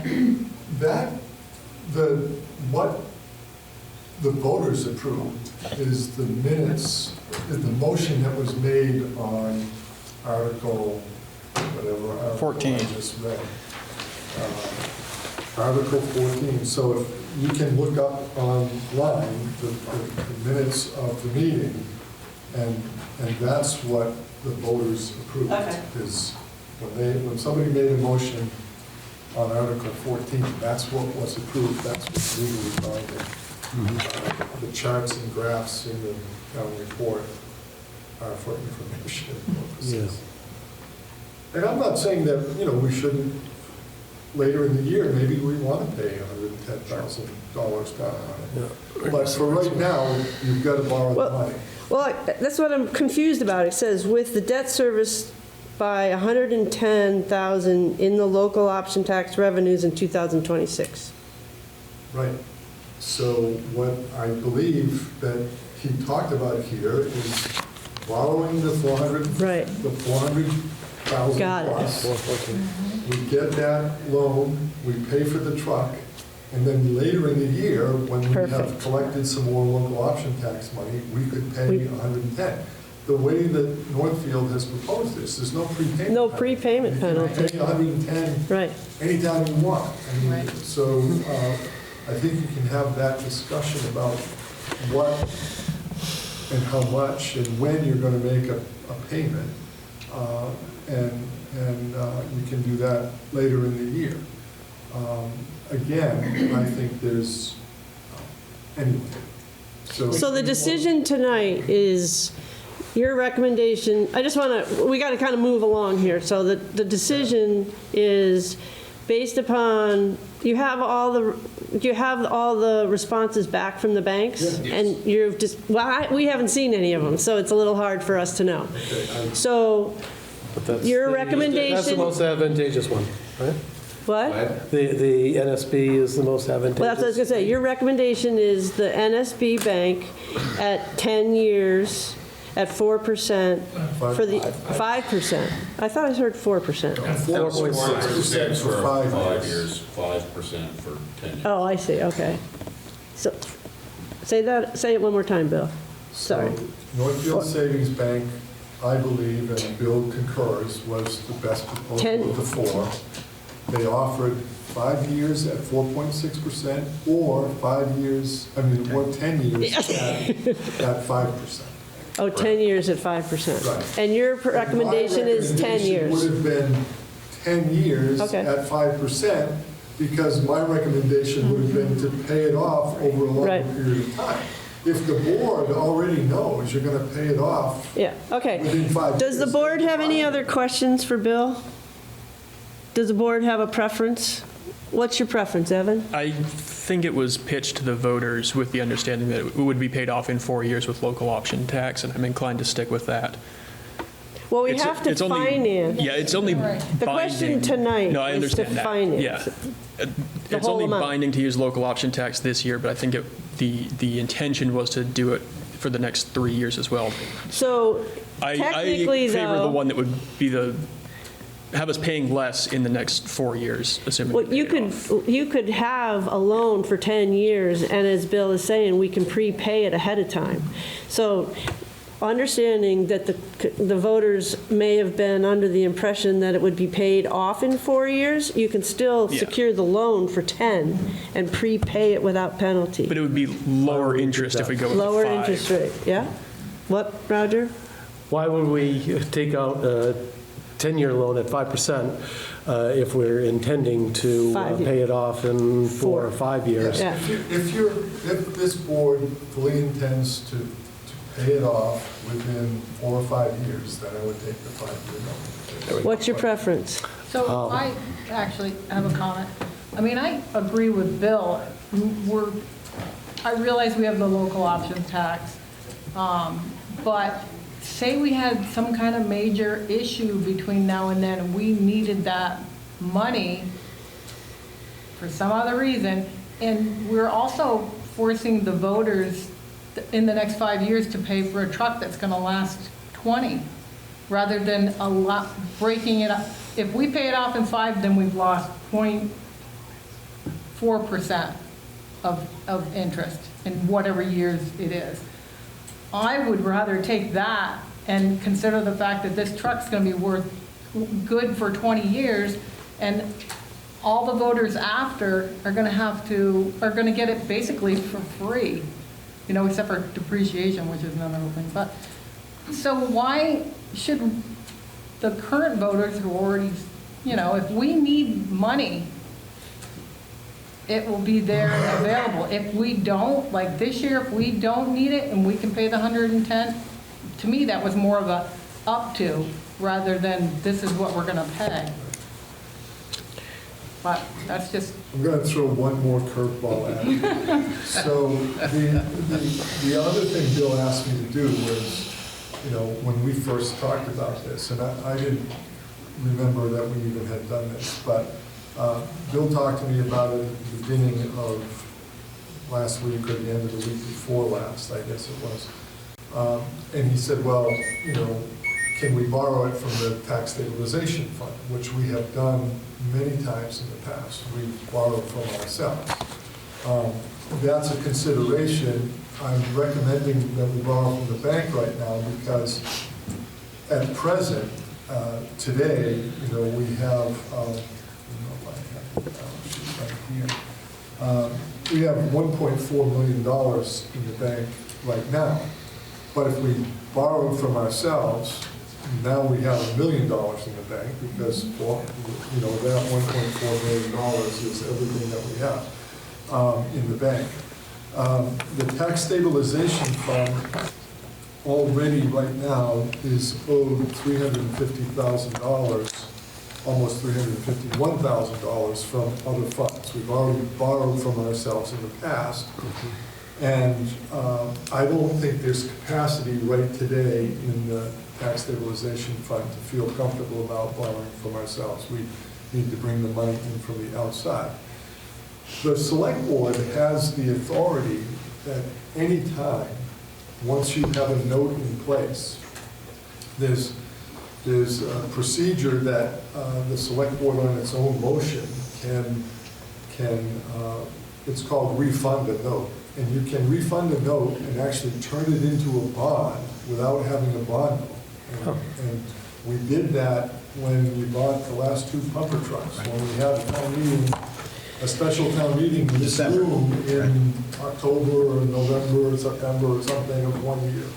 And we borrowed the money, we got the money from the bank, and then the next year, the select board refunded that note, and we put a note with the Union Bank. It was a bond. So you have opportunities to kind of refinance at any point down the road. So do what you feel most comfortable with now.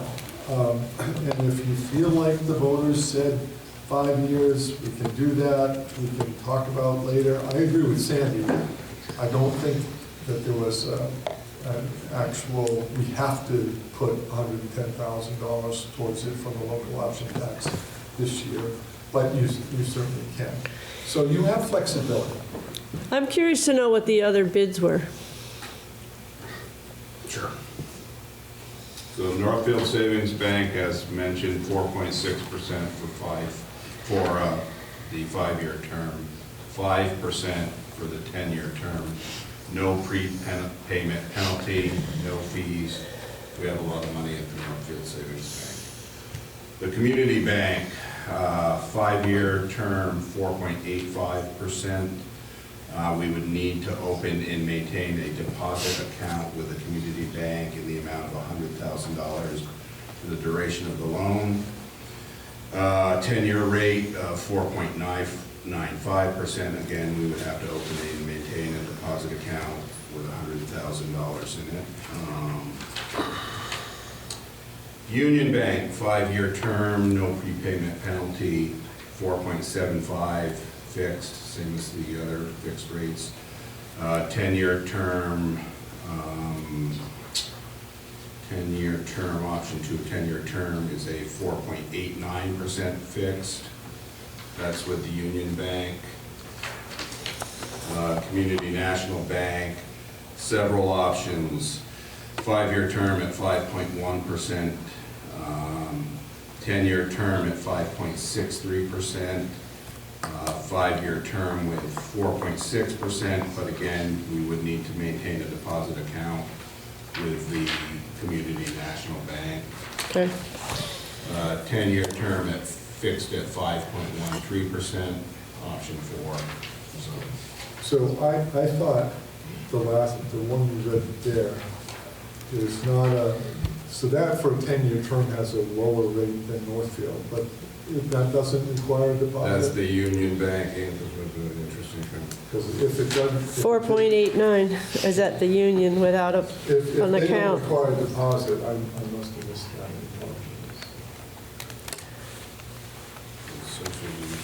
I do not see one on that. But, so if you're talking 5 years, I would go with Northfield. We Yeah. have our deposit account at Northfield. They're a bank in town, and there's something to be said for that. But if you were going to go for the 10, I guess the Union Bank would be the What's your pleasure, Roger? My pleasure would be, I'm siding with Evan. I think the intent of the voters was to pay it off in 4 years, and the 5-year note is the closest approximation of that. And it's also the best rate, and our voters will be paying less interest. Nobody's run the total interest, have you? You didn't run that? Don, what's your? Yeah, I would agree with doing, I mean, in the past, we've only had the local option tax for how many years? Not very long. So I think years ago before, it was important to, send it over 10 years, but now we have this money coming in. The intent is pay things off. We're going to have other demands to borrow. There's all these things that we need to do. So if we can erase that with a local option tax, which is only about 1/9 of the amount per year, I think that's it. So I would vote for a 4-year. 5-year. 5-year. 5-year loan. So that's the Northfield 5-year. I agree with the 10-year, but I think there's a majority here at 5 years. So is there a motion to move in one direction? Want to make a motion? Sure. I'll move that we borrow from Northfield Savings to purchase a truck with a 5-year loan at 4.6%. Second. Any further discussion?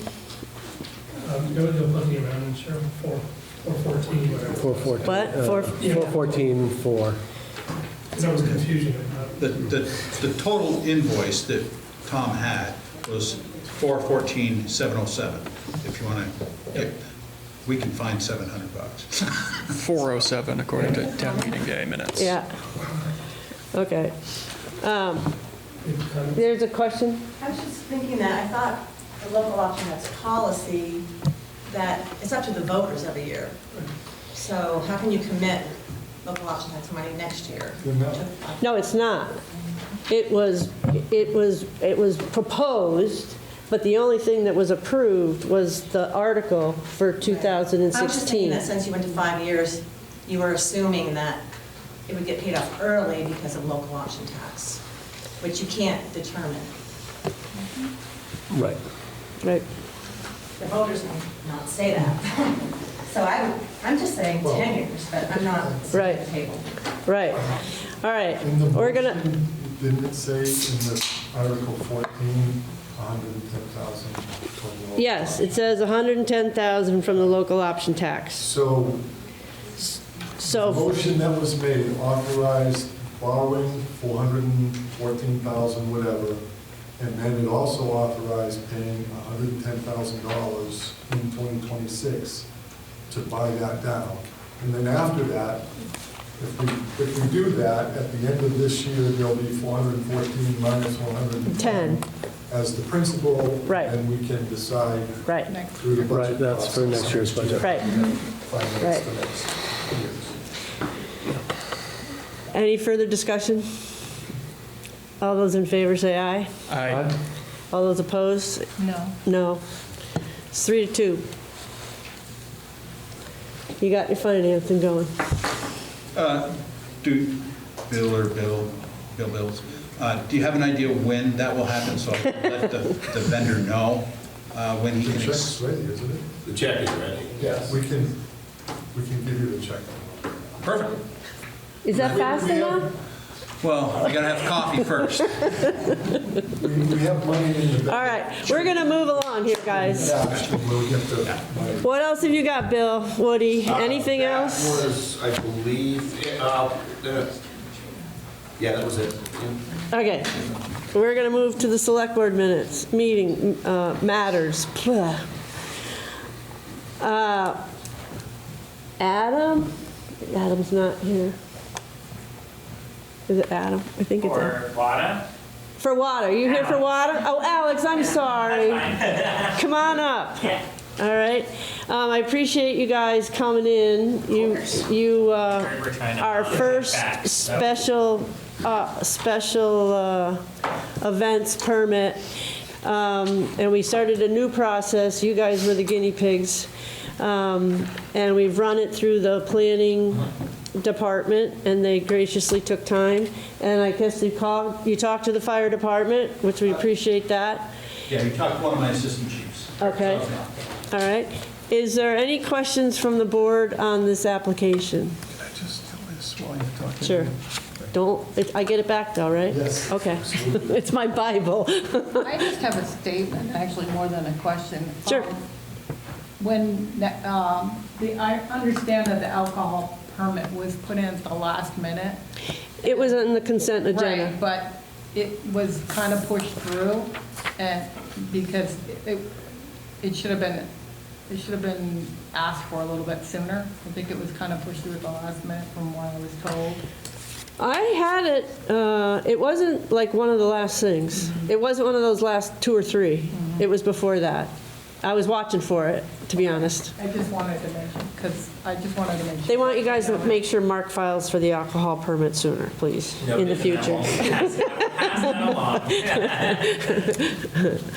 along. I have a question, just because I don't know this event. I wish I did, but I'm not in shape for that.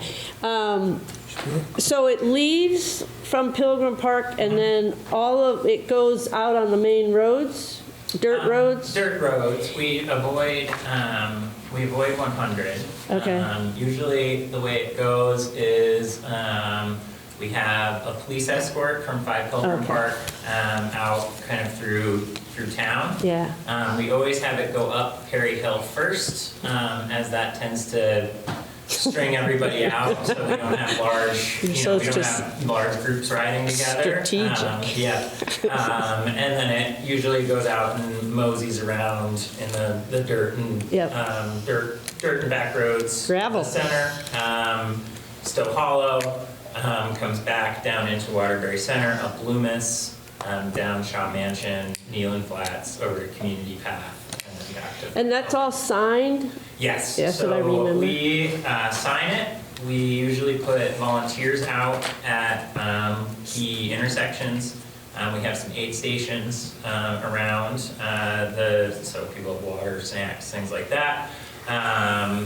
And then we also do usually notify via Front Porch Forum as well for Waterbury, Stowe, Duxbury, Moortown, just letting folks know that this event is happening. There will be riders on the road. We're anticipating around between, I would say, 300 and 400 this year, which is usually about what it is each year. Nice. So it's the 18th year. Basically, so WADA, we maintain and steward the mountain bike and multi-use trails at Perry Hill, and then the mountain bike trails at Little River State Park. They are free, Perry Hill is free to access, and then as far as our organization is, the Little River trails are free to access, but you have to pay to get into the state park. So we don't get revenue for that. The Gravel Grinder is our largest fundraiser of the year that directly goes back and supports those trails. And this is the 18th iteration. It's become a staple for the Vermont gravel community, and always a fun event to get people back out on their bikes and bring folks to town during the quieter mud season when businesses are slow. Yeah. Any other questions from the board? Order better weather. Oh, please. Yes. Yeah, really. Please. That's what I remember. That's kind of the fun of gravel is it can be, 80 and sunny, or it can be 35 and rain, but hopefully we're hoping for a nice sunny, really. And it is on a Sunday, which is less traffic. Yes. In the village. So. Yeah, we always generally, it's historically been on a Sunday, and that was probably a reason for that back in the day when it was started, and kept it that way. Yeah. I just wanted to let you know that I had got a couple of emails after we put up the agenda about it, just requesting that you talk to the riders to be respectful of the people driving the roads, and also local homeowners and stuff. What? Can you speak? I just can't hear you. Oh, sorry. I got a couple of emails asking that we asked them to be respectful of the people on the cars on the road. On the road. As well as the property owners, because there's been, I guess, some complaints, but I just wanted to put that out, if you could just make sure that. Yeah, we always, thank you for letting us know. We always make sure, before we send everybody out, we gather everybody, do a pre-ride, like, good big bullhorn, talk through etiquette, talk through everything. And that also is why we try and have volunteers out across, do as best we can to make sure that we're talking about etiquette and keeping an eye on folks. And also that's why we have the police escort out of town, where the biggest critical mass is. So those are all the precautions that we're taking. If there is a specific incident that was brought up, feel free to send them our way. We'd be happy to have a conversation and see like, hey, what happened and what we can do, because we're always working to make sure, every year always working to make it tighter and tighter. It's always a great event, but make it tighter and looking for those opportunities. Seems like you bring a lot. That's good that you bring a lot in. Yeah, it's a fun event. So. Entertain a motion to approve it or other?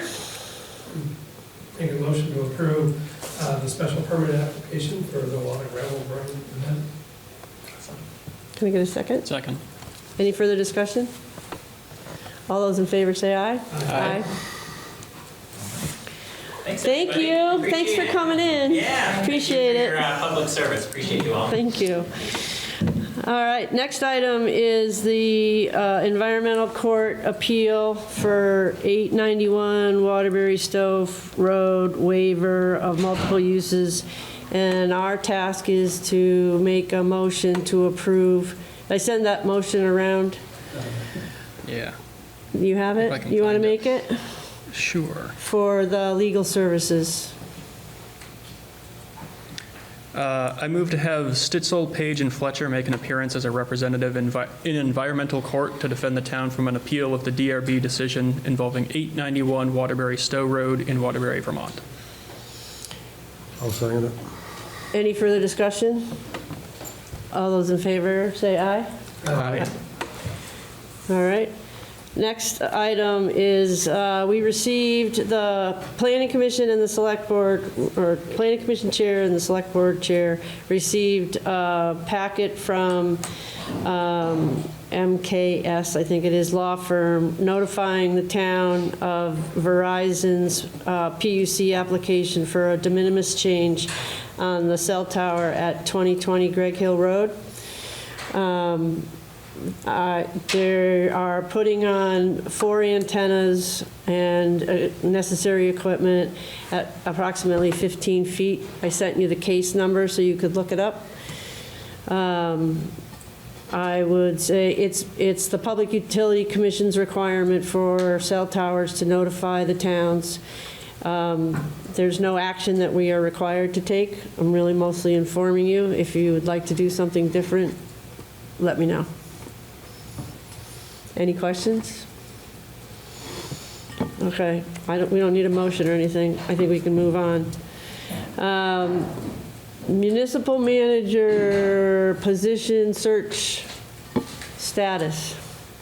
Yeah, Martha and I have been meeting with Bill Fraser from Vermont League City and Town. We've done a couple meetings on Zoom, and then we met in person last week and mapped out, and I sent that to you guys yesterday morning. Yep, she's got it up there. So there are copies here of, people want to see this.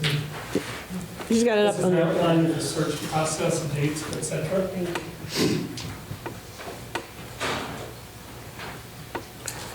Bill's been very helpful with this process. He's mapped it all out. He's going to lead the search with all the interviews, the tours of the municipal facilities and et cetera. So I'll let the dates kind of yourself. Right now, we are on April 21st to approve this recruitment plan. There's an ad, there's out there that I sent for the brochure. Just was sent to Sandy. He just got it today. Yeah, he made some edits to it. Can you put that up? I need to step out for just a second. Technology now.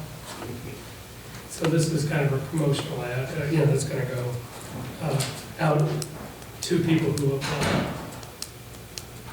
You're more than welcome to look at this later, read through it. I mean, it's a variety of stuff.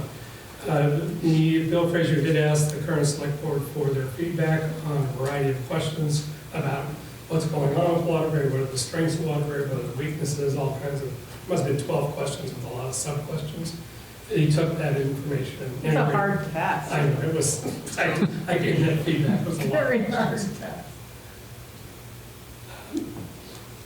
So the big thing that's going to happen is if you go back to the schedule, and I guess let's see if you could pull that back up. The big one's going to be, I'm rare. Please hold. He recommends that we have 3 interview committees.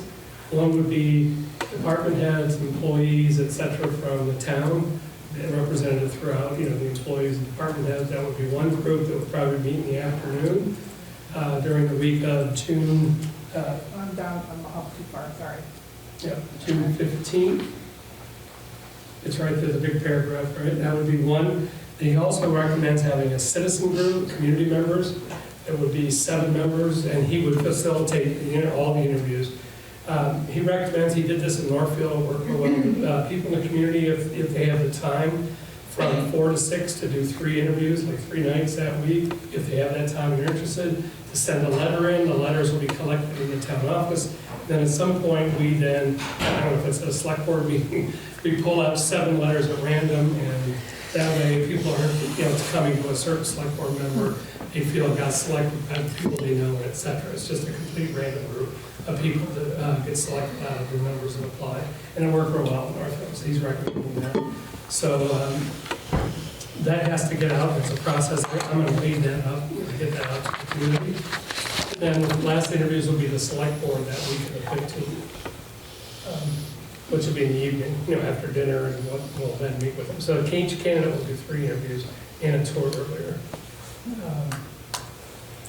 And then you can see towards the end, once that selection is made, background checks are done, et cetera. So hopefully we can wrap this up by the end of June. There's no real guarantee it's going to start quickly, because some people may have a 90-day hold period on a transition for a new manager. I mean, we're not quite sure who the person is or what the transition is going to look like. But certainly the hope is by September or earlier to have someone in place. So once we approve all this, the ad's going to go out to all those different organizations that he identified in the original plan. It's going to, you can see on April 27th, it's going to go out to all those organizations. And then we'll start getting, the recruitment. And he did say that he will update us as to how many people apply each week, so that we know. Because people don't like to wait too long. Like, we have 2, we have none, we have 50, and we'll have to see. So he will let the board know how many. Either all of us or we'll send them along. Well, we'll be able to report it on the 5th and the 19th of May at our meetings. So he'll have information for us to be able to share with the community and the board. We'll know weekly too. Yeah. And he will sort them into what he calls the green ones, highly, these look really good, sort of the ones that sort of look good, and the ones that are just, rejects, and we'll just set them aside. So he'll divide those up based on his knowledge. And certainly the select board will look at all the resumes too, if we want to. Have you talked about the different pieces, or did you just do the schedule? I'm sorry, I just okay. Well, I saw her put something. There's a brochure, there's a job description, and there's an ad. And those are all pieces that were, the point I really want to make is that he's providing quite a bit of service here in terms of materials. Did you put the brochure up? Yeah, it was up. Okay, cool. That's sort of the sell piece. And we do want to make sure, Justine and Roger here, we want to make sure that brochure gives credit to RW for the photos. I don't remember seeing that. Yeah. Okay, will you do that? Okay, cool. I don't want to miss that, because you guys were a huge help in getting the photos, expediting that process. So I'm going to put one little kink in this. The week of June 15th, 19th is my granddaughter's birthday. She lives out of state, wants to spend it in Vermont. As a theater person in high school, has never seen a Broadway play. So guess what? I'm going to take her. So I was going to go during the week, but I can't because those are interviews. I'm going to take her Saturday through Monday, so it might have to be Tuesday through Friday, if that's, I hope that doesn't mess up the schedule too much. So I'm gonna do it on her birthday, which is Wednesday, I'm gonna take her that weekend. What I have in my notes is that June 2nd, we'll have an executive session early, 5:30 to 6, and he will come and present the findings so that the board gets a full review of where he is on June 2nd of the candidates. And you can then adjust the schedule. He'll make all the arrangements for when these tours and meetings and stuff would be happening, okay? So we have June 2nd to work around. Just be aware of that. Yeah, yep. Anything, do we need an action here? Well, Yeah, no. we need to approve them. We need Oh, to that's right. approve the plan.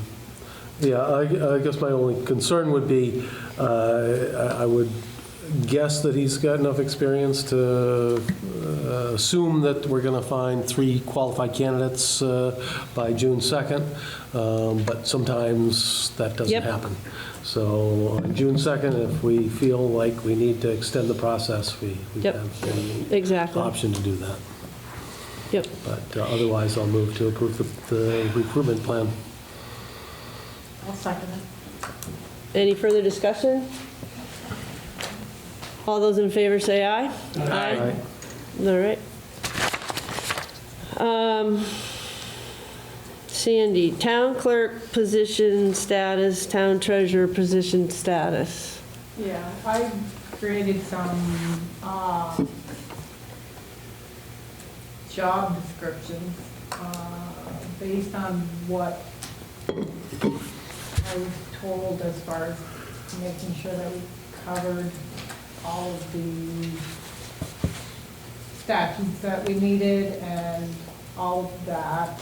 So I came up with these and I sent these out, actually. I sent them to Woody and Martha a while ago, but I did just send these today to everyone, so I'm sure no one has had an opportunity to look at them.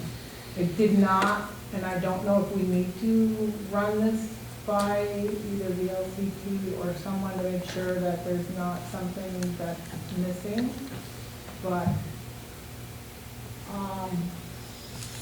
the minimum qualifications I put in for the town clerk felt as though it was good as far as what we needed, because there's a lot of. Do we need to make this clear that it's to fill the position? Does it say in the beginning, I can't remember if it says that it's Yeah, to so- fill the position till the end of the? No, yeah, so what Okay. I put was appointed to fill vacancy until next. Oh, there it is, okay. All right. And Questions for Sandy? the other, and let me show you the other ones. So is it clear that it's not necessarily one job? Right, so. Well, that one says that's town the clerk, and that this one is says the treasurer. Okay, I thought the first one said clerk. and I know, I might have opened up the wrong one. It says it's the department of clerk and treasurer. Oh. Yeah. I saw that too, Bill, thanks. And I know that we've been putting the treasurer and town clerk have been one for probably, I don't know, since Carla was here, so it's been quite some time that it's been one.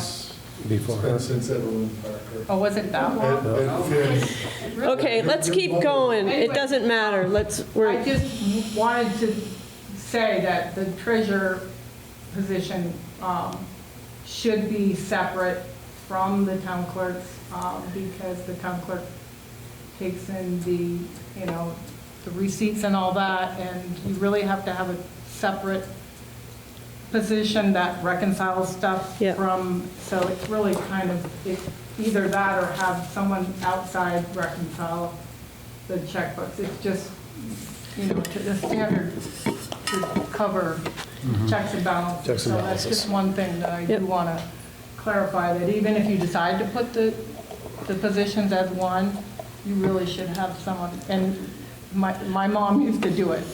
She would be, when she worked at Northfield, she was the treasurer, but all she really did was reconcile the checkbooks, I think, and I think we should was a keep these stipend kind of- job positions keep in mind as these two in particular, we've already gone through it with the municipal manager one, in that there is a union contract that also looks to review job descriptions or create job descriptions. I'm not sure the right verb there at the moment, but there's a step there. And so over the course of this year, Don and I spoke with a human resource consultant. They're not on board, but there's an opportunity for the town. I think we'll come, once we get these postings out, I think we should consider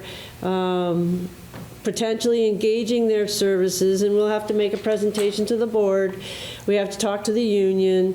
You know, there's steps that have to be taken, but by not making this one single job, we maintain some flexibility until we get through this year and understand, you know, what these different positions are. You know, I mean, there's some job description work to be done over the course of the year. So is the clerk and the treasurer, they're not union? No, they're, Neither is no, union they're position. elected. No, The assistant town. the assistant town clerk is, yep. All right? So where are these being posted? They're That's not my anywhere right now. What's that? They're not anywhere right Yeah. now. We've got only the vacancy notices up. We've got both separated. Yeah, we need to get some publicity. Right, exactly. But The town clerk position is a resident, the town treasurer position is not No, necessarily. they both have Does to be it say that residents. on there? It needs to. They both have to be residents. They both have to, Even for an appointed. Not no, well, they're, Elected position. They're elected just being positions. Filling a appointed, vacancy. right? yeah. All right. Sorry. Can I say something? Yep, So, the clerk and the treasurers, they're elected positions, and their job duties are spelled out in state statute. You can, if you want to kind of create a job description to try to help people understand what they're needing to do, but Right. neither of these positions report to the select board. Once you appoint them, they are right. appointed, and the statute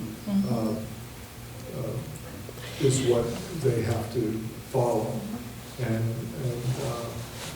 anyway, so. There is some review. I mean, that says they report to the select board or the municipal manager, which they don't. They don't. So we need to correct that. And you have to add that they have residents of Waterbury. Yeah, and they have to say, it should say it's a residence of Waterbury. That's a qualification. Right, right. Did you send those around to everybody? Today. Oh, today. Oh, then I think to you and Woody a while ago, oh, okay.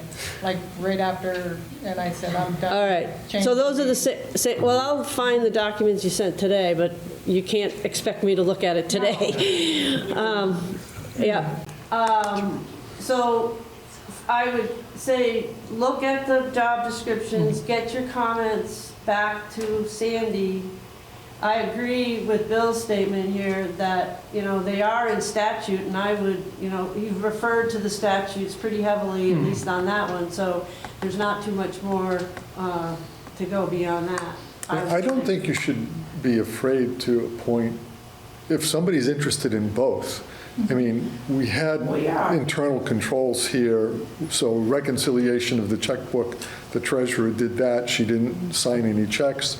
So you can have internal controls that would allow you to have one Okay. person. We always have. We're not going to make the decision now. We're going to review these applications, Right. and we're going to start moving on. It depends on who applies. We'll have to see. see what the candidate pools like. Yeah, we don't I mean, have that's- any candidates we don't yet, know. but I guess my question is, does anyone have a suggestion as to where to get these posted or advertised, or, you know, I think once they're cleaned up, they could go on the website. They should go on the website as job postings, all right? I'm sure we can talk with So- Lisa. Right, one other question that I have is if you are separating these, we need to figure out what each one pays. Right. So that's the question. That's something, because posting it if somebody's going to apply, they're going to ask that question, so. And I also said, is the treasurer going to be a part-time position, or, are we talking 2 part-time positions, or? All right, so today's Tuesday. Can the board send your comments individually back to Sandy before the end of the week? Let's say Thursday. Is that, please provide comments to her on the job descriptions, and then And where to we post can them. move forward. On both, what? And where to post them. And where to post them, yes, please. If it's only open to Waterbury residents, then we've got a Right. couple of But you could post it beyond the. likely candidates here. All right, anything else on these 2 things? So I do have a question. So how are we going to make this decision before the next meeting? You're We could leading this authorize, ship. All we right, could so- authorize Sandy to make those decisions based on Okay. our Yep. comments. All right, I'll help you. If you need Okay. Help. All right, we're gonna move on to the steel room sound system and meeting layout update. Yeah, I'm going to shorten this. I mean, I sent you guys the proposal for the company out of Burlington, Mood Media or whatever, to put a microphone system underneath a TV screen. He recommends, instead of using this kind of a screen, put 2 more speakers in the back and yada, yada. I mean, that's how it would work. But it was $7,000, so that's a first start to look at some sound system. I think I need to talk to Bob Butler, see what he can do, and maybe look at some other companies. There's not a ton, but, and you recommended to talk to Dana Yeah. and see if he can do something as an individual. Well, he'll give you names. He's Yeah, not or whatever it gonna- goes. yeah. So I'm going to do some more research with it and just, so we have some comparisons to make some decisions around how we're going to improve the sound system in the room. Does the sound system include, I guess I need to get my hearing checked, because everyone seems to talk really soft. Would it include the people that come up to the table? He said with the 3-foot bar that would be on the wall, it picks up everything, that it would aim to the people talking. So it would literally move a microphone towards who's ever talking and shift, but it will not pick up people in the audience. So it would pick up people at the But there's table. a distance that should say how far out from the bar. He was here, he came and did a visit, he said Okay. it could pick up everybody in the table but not in the audience. Guarantee that. And then that pickup would then be through 4 speakers, Okay. the Then- 2 current ones. Are we talking a screen like that, or are we Yes. talking about? No, a much larger screen, much but you can, the microphone bar is underneath the TV screen. So that would be mounted on the wall. I've seen that. I've seen that set up. Yeah, and it would eliminate the owl, it would eliminate, this projector and so forth. And Oh, then it's you the could- camera. The pics, if Right you don't here. have. See this little guy right here? It's in the bar. Yeah. Camera and microphone are in the Oh, bar. cool. All right. So let me do some more research and we'll get back and see. Thanks, Don. Any questions? So I was just gonna make a comment. I've used this system. I can't hear you. Thank you. I was just going to make a comment. Check into the technical support on these. I have used these systems, and they do struggle a bit over time. So just ask when you're investigating. Yeah, thanks, Amy. All right, we're gonna move on to the next town budget update. 9:15. Okay, so did you all get the memo? And there was a budget with the memo, and did the general fund balance sheet get sent out? It did. The general fund balance sheet, Fund 11. I believe it was there. I don't think I saw it, but I didn't. No. Are you talking this bill? That's the only thing I have. Yeah, those are the investment portfolios. So here's the general, you can pass that around. So I apologize, Woody and I had a miscommunication. It's front and back. General, the general is town water, general ledger balance sheet, Erie 3, general. It says balance sheet? Yep. Wait right here. Yeah. They should have got it. Okay, you got it. All right, Yeah. good. You don't have to pass it out, Don. Sorry. I didn't see it. I might have labeled it something different than you. Okay. So in the interest of time, just let me run through the balance sheet first. I'm not going to read everything that's on the memo, and then there's a couple of things I want to highlight in the budget. So the balance sheet, I started to talk about that on page 3 of the memo. And so the assets on the balance sheet are at the top of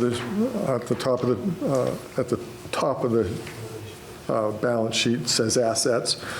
The principal asset is cash that's in the checking account. At the end of March, it was $1.4 million.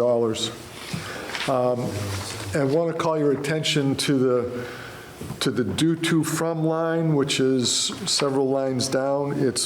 It says minus $1,295,476. So of the $1.4 million that we have in our checking account, 1.295 million of that belongs to reserve funds. So that would be cash that's in the tax stabilization fund, cash that's in the library trust fund, cash that's in the 3 other reserve funds that we have investment portfolios for, cash in the capital fund, everything else. So right now, if we closed up shop, the general fund itself would have only a couple $100,000 in it. All the rest of it right now belongs to reserve funds. So I just want you to understand how that works. The delinquent tax What's the one right underneath it? Other funds. Other what? Advance to other funds. Oh, advance to other funds. Okay, so that's a negative number. So that means the general fund is borrowing money from, specifically borrowing money from one of the other funds. And this is, I talked to Bill about this a little bit today. If you look at the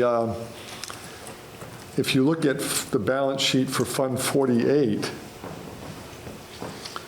you'll see that fund, and I talked about it when we were talking about the fire truck. The tax stabilization fund has lent to other funds in our portfolio of funds $350,000. I believe this $109,000 that the general fund owes, some of it is from the cemetery fund, which is now included in this general fund budget.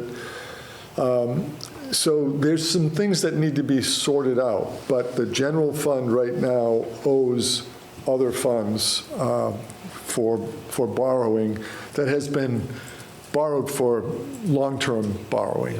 All these funds lend and borrow money from each other all the time, and that gets apportioned in when we get the interest banks from the bank. Interest gets apportioned to all the different funds based on what their percent of the amount in the general fund is. But this $109,000 was specifically, we lent to the cemetery fund, whatever, $25,000 to buy a lawnmower or something a few years ago. So anyway, that's what the advance to other funds is. The due to other funds is just cash that belongs to the other reserve or capital funds that is in the checking account right now. The other important... Wait, I have one more. Okay, I'm sorry. No. Due from village. The village doesn't exist, I thought. Yeah, it should say due from EFUD. This has, the titles haven't been changed since forever. It's the same people. Yeah. Okay. And I don't know why the village owes or EFUD owes the town money right now, but My question was the word. that's what it's for. Yeah, it's EFUD. Okay, thanks. Okay. All right, if you look at the, up toward the top, probably 5-6 lines down, delinquent tax receivable. So as of What's the number? 181,761. That's the amount due over in the right-hand column. That's from the top. Oh, he's still in assets, okay. Yes. I thought you were going down. No, Hey. I'm still in assets. Okay, yeah, I So saw that. delinquent tax receivable, at the end of 2025, that was probably 225,000 or 230,000, something like that. I don't have it right with me right now. That is the amount of taxes from all years prior to 2025. I mean, all years prior to now. So any delinquent taxes that were billed in '25 is included in that number, and any delinquent taxes from any year going back as far as we go with it. So that is the amount outstanding at the end of March. When delinquent taxes are collected, the way our financial system works, when delinquent taxes are collected, the cash gets deposited into the checking account, so that asset goes up. So if you collect $1,000 from Joe Smith for delinquent taxes, the cash goes up by $1,000, and the delinquent tax receivable line goes down by $1,000. That's where Does it not apply to penalties and interest, or is this No. included in there? the penalties and interest, there's two more lines below. Okay, so it might apply to that first and then the. Yeah, I mean, I'm just talking about the delinquent, Okay. just the process, how the delinquent tax line goes down and the cash goes up. And the same thing, Sandy, would happen with the delinquent tax receivable for interest in the current, the delinquent tax penalty. When those are collected, those numbers go down and the cash goes up.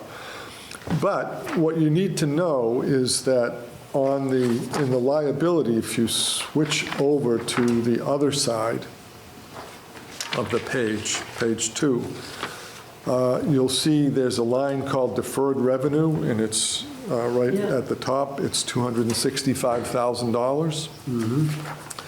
So at the end of the year, when we figure how much delinquent taxes, how much delinquent interest, and how much delinquent penalty is outstanding,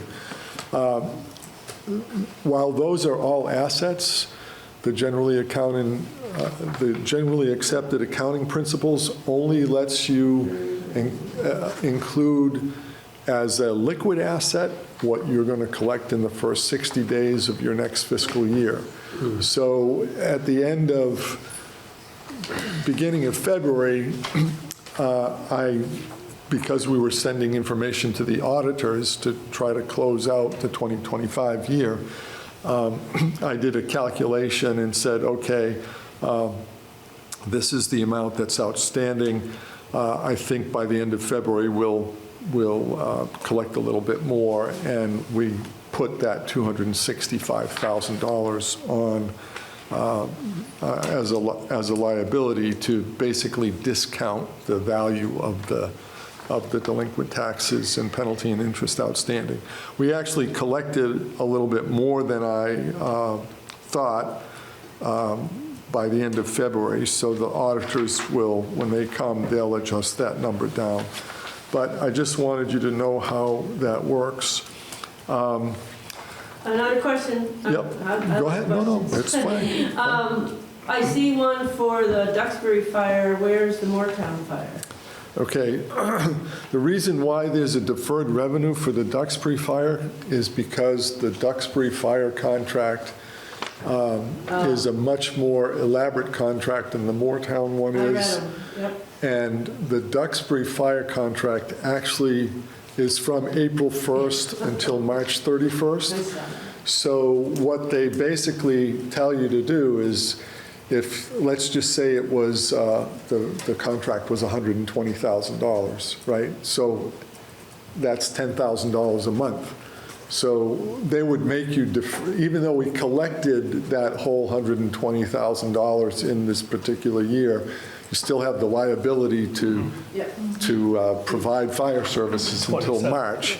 So that number gets adjusted just slightly every year. So the contract didn't change much, so that number is pretty much a constant. It goes up or down by a couple $100 every year because it's based on 3 months' worth of the contract, right. The other deferred revenues below there, I tried to suggest this in the memo. I don't know why they're there. They're new deferred revenues. I think I understand the deferred grant revenue. We probably got a grant, and it covers a certain period of time, and we got the money, but it's still obligated for later. Why the highway aid is deferred there, the only thing I can think of is that during COVID, the state paid out their highway aid all at once, and maybe they're saying some of that was really a future year's revenue. So we'll sort this out when the auditors come, but I'm not really sure what the deferred revenue for rec grants, highway aid, the road cut deposit, I think I explained that, unless that's pretty self-explanatory. The due to school district liability, which is back on the front side of the balance sheet. Again, Tom did this a little bit differently than had been done in the past, and it was very awkward to me because he just had all the tax revenue was posted to our general fund tax revenue line.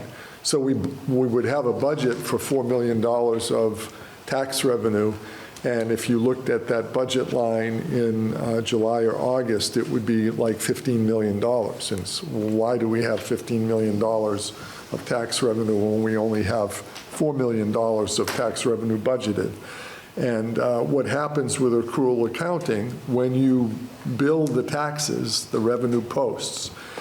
And what I think should be done, and what we've done in the past, is that when we post the revenue,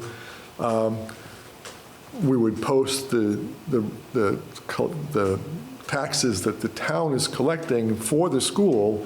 We would post it to this liability line, and this liability line would have shown $15 million of school tax money, and then in the town's general fund, it would have shown $4 million or whatever the amount was there.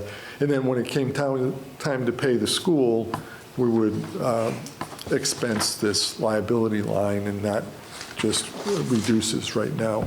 I don't think we really still owe the school district $50,000. Tom paid the school district in full by the end of the year, and I know there was the check came back and we made some adjustments, but from what I can see, everything that was owed to the school was paid, but in right around now, April, May, there's a final reconciliation report that comes from the state. So in January when I was here, just for being conservative, I left $50,000 on this line. So unless you have other questions about the balance sheet, I'll stop with that. Okay. Quickly to the budget, just a couple things I want to explain. And I'm not going to read through this. I know that you all can read, and if you have questions, I expect that you'll ask them. I do want to point out, however, that on the revenues report, revenue. So on the second page of the memo, where I start talking about the revenue, I would just like to talk about the transfer in from the LOT. And that's on line 11.6, 10.1.115.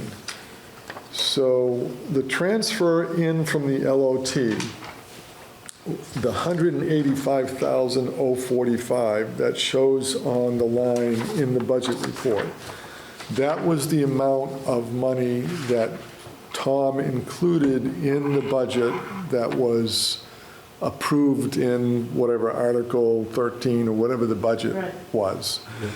The next article, this is the one that you were looking at a little while ago, Martha, right after the budget report, there was the article about how we disperse the LOT money.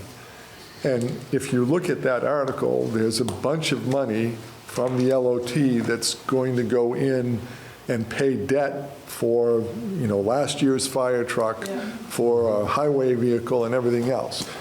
So what's going to happen is, and I haven't sorted it all out yet, this line item of 185,045 for revenue is going to go up significantly. I haven't calculated it all yet, but I just want you to know that line will go up significantly. And then to offset that, some of the debt lines in the general fund, in the highway fund and the fire fund, where we're going to be paying off debt for the 2025 truck and the highway truck, those debt lines will also go up. I just haven't had time yet to do all that. So I just want to be clear about that. Let's see, is there any other thing that I... Can I ask you a question Sure. about receiving lot payments? When do those typically arrive, or how do they? So Sandy's going to be able to answer that question better than me right now, because I'm very unfamiliar with that, and I think Stowe gets LOT payments as well, so she can tell you how I think they the come next in. payment should be in around May. What, Do they come is there a quarterly? So it's quarterly, but you Quarterly, don't that's get it. That's you- all I want. Yeah, you get it quarterly. Thank you. All right. But with a 6-week delay. Right, it doesn't show up in your account till almost a little bit more than a month after that. So the quarter will end, and then they do their Right. calculations, Right. and then Well, they 6 send weeks it. So after the you'll end of get the it. quarter is when you get So the we'll money. get it in. So, Thank you. yep. And thank you, because I didn't know that either.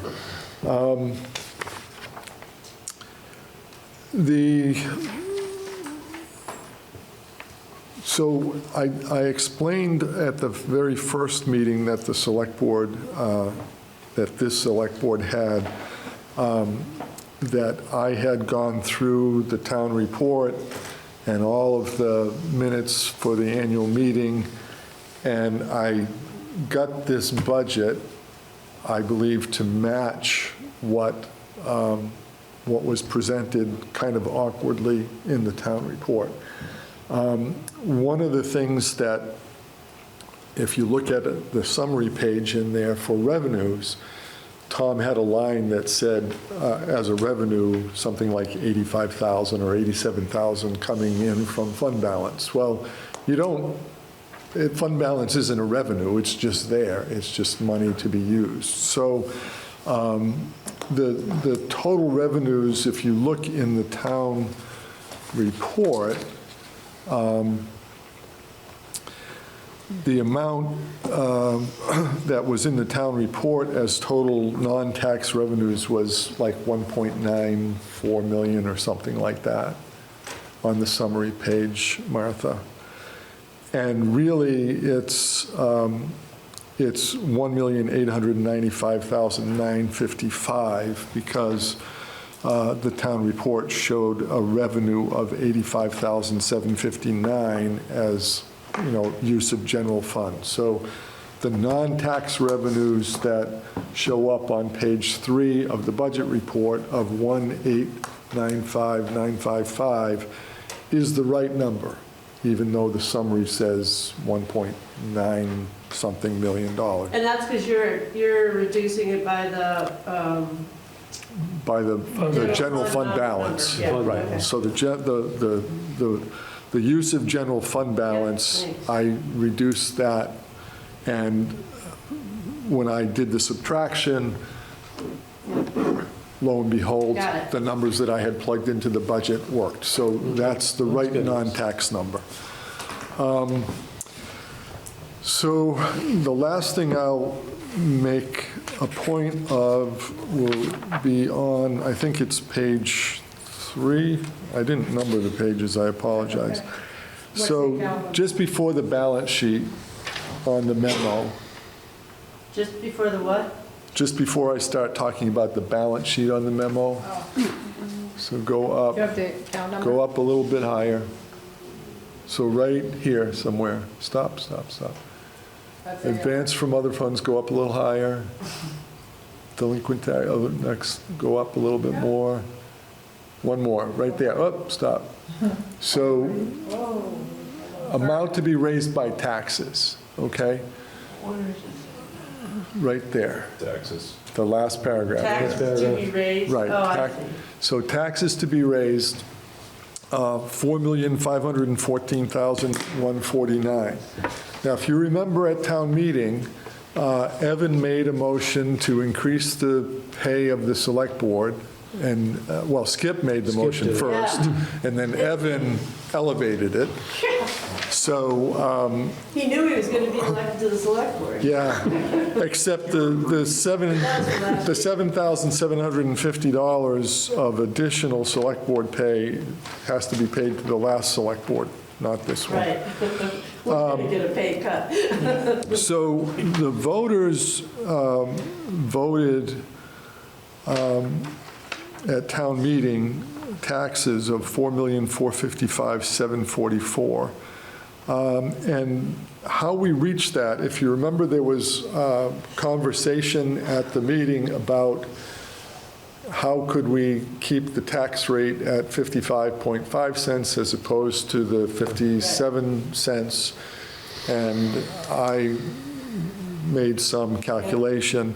So the 4.455744 was voted on by the voters, and that was reached by adding $130,000 to that $85,000 of fund balance. Right. So, and then we added $50,635 of special articles and the $7,750 that was added for the select board. So right now, if we had the same grand list as last year with a little bit of increase, I think the tax rate would be 55.5 cents. So the taxes to be raised number is correct.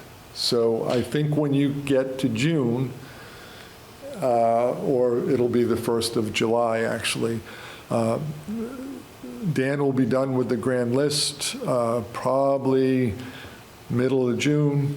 The reappraisal isn't happening this year, right, for this tax billing? Not for this. Right? No, okay. So the grand list will be finished mid-June probably. We'll get from the state, usually the first part of July, they will tell us what the statewide property tax rate will be for the homestead and non-homestead tax rates. And then at that point, so usually in your first meeting in July is when you set the tax rate. That's when we always set it anyway. Once in a while, we're able to do it at the very end of June, but typically this is, the longer the legislature goes, the more likely it is that it will be July before the tax department gets. So when you set the tax rate, this will be the amount of taxes to be raised for municipal services, $4,514,160. And you'll divide that into whatever the grand list is, and that will be the tax rate for the town. So I'm going to stop unless you have other questions about the budget. I do want to talk about the investment portfolios a little bit. If you feel like it, if you'd rather, you can wait until probably into your. We have you on quarterly. Yes. So if you don't want to do the investment portfolios tonight, I won't be here in May. I'm going to be traveling. So I could do it in June, or if you want to wait until. I think we had you on July 21st Okay. is the next date. Were you going to suggest any adjustments to the investment portfolios? Well, so right now, I'm still the treasurer right now, and I think given your process, I had hoped that, given what the voters chose, that Karen would be back as the clerk and treasurer. That didn't happen. I know I've talked to you I wrote you a letter about that. I feel the voters were a little bit shortchanged by your process, but I'm not going to go there anymore. I think that when I took the treasurer's job, because it is a real bear to go through the process of getting all new signatures on all these investment portfolios, I was the EFUD's assistant treasurer, and I was the treasurer with the town, and I had appointed Karen as the assistant treasurer, and Karen was already on the portfolio for talking to the folks about investments. These funds need to be rebalanced. They haven't been rebalanced for a long time. I talked to Woody. Right now, Beth is a signator on all of these portfolios. If Woody and Beth and I can work and talk, and Beth will make the recommendations or make the directions to the investment portfolio managers that we suggest should happen, we can do it that way. Otherwise, I need to get on all these signatures, because I can't call Edward Jones right now and say, you know, sell this, or we need money. It has to be done by Beth right now. She's the only one that can do it, because it used to be Tom, Karen, Beth, and I don't think it's Bill. It's definitely not this Bill and Beth right now. So we'll work it out.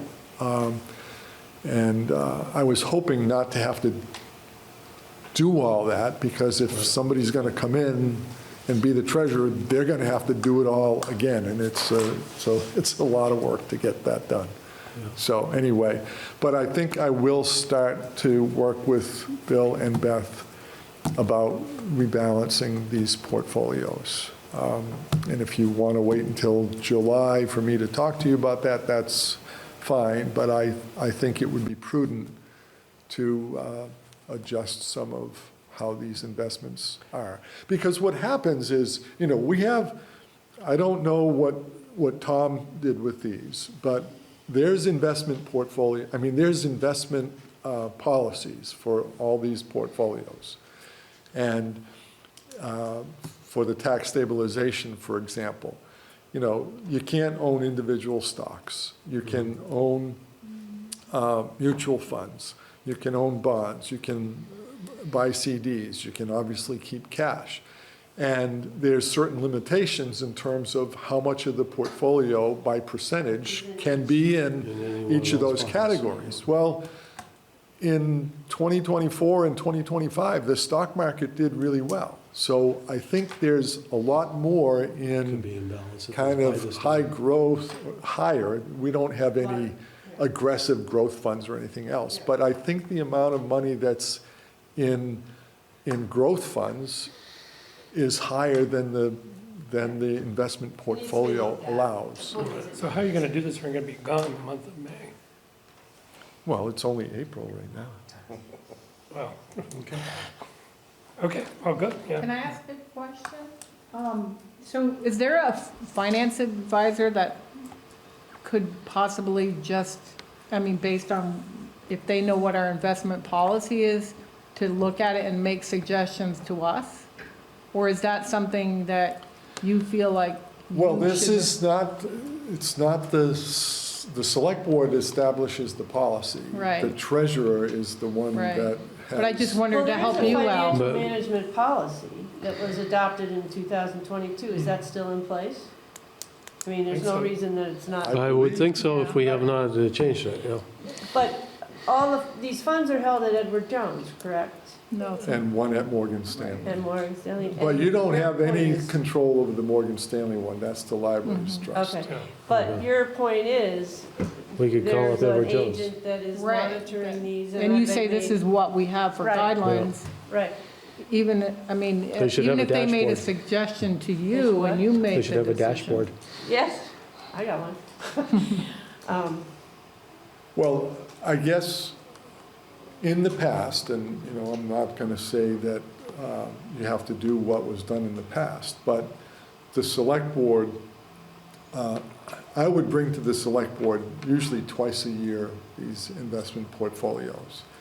And it was the finance department, the manager, in conjunction with the treasurer, who applied the policy and worked with the financial manager to balance the portfolios. So I never came to the select board and say, is it okay if we change the portfolio from this to this?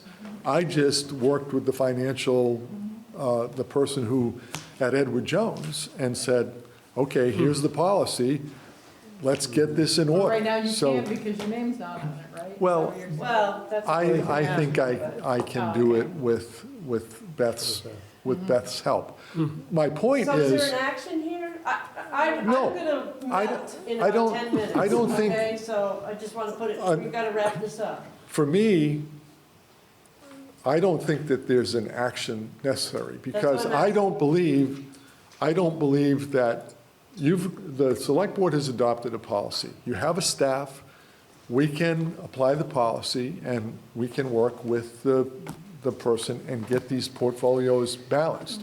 I never once came to the select board and said, okay, here's the current portfolio, Yeah. and this is what we want to do, and ask you to approve it. So what I will try to do is get this all rebalanced as quickly as possible.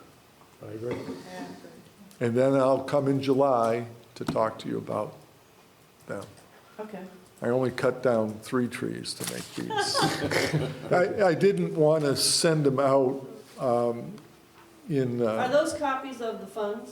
yeah, I can give you these copies, sure. I'd like to take a set. Yeah, absolutely. To review.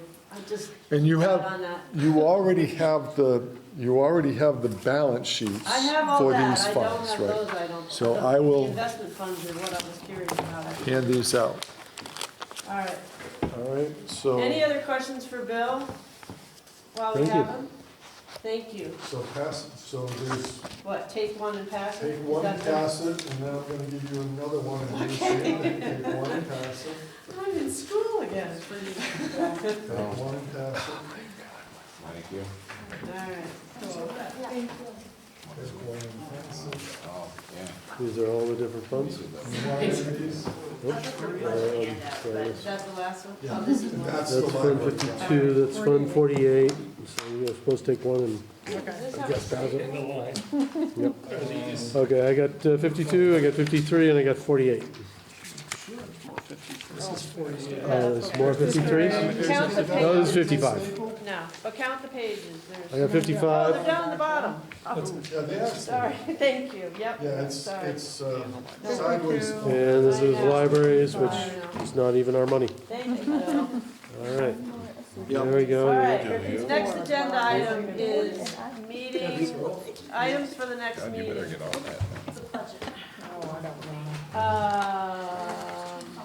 The, And I don't know if you noticed, but I took things off. RW would like to present you with its special permit for the Waterbury Arts Fest. Yep, Waterbury Arts Fest special permit application. Yep. Yep.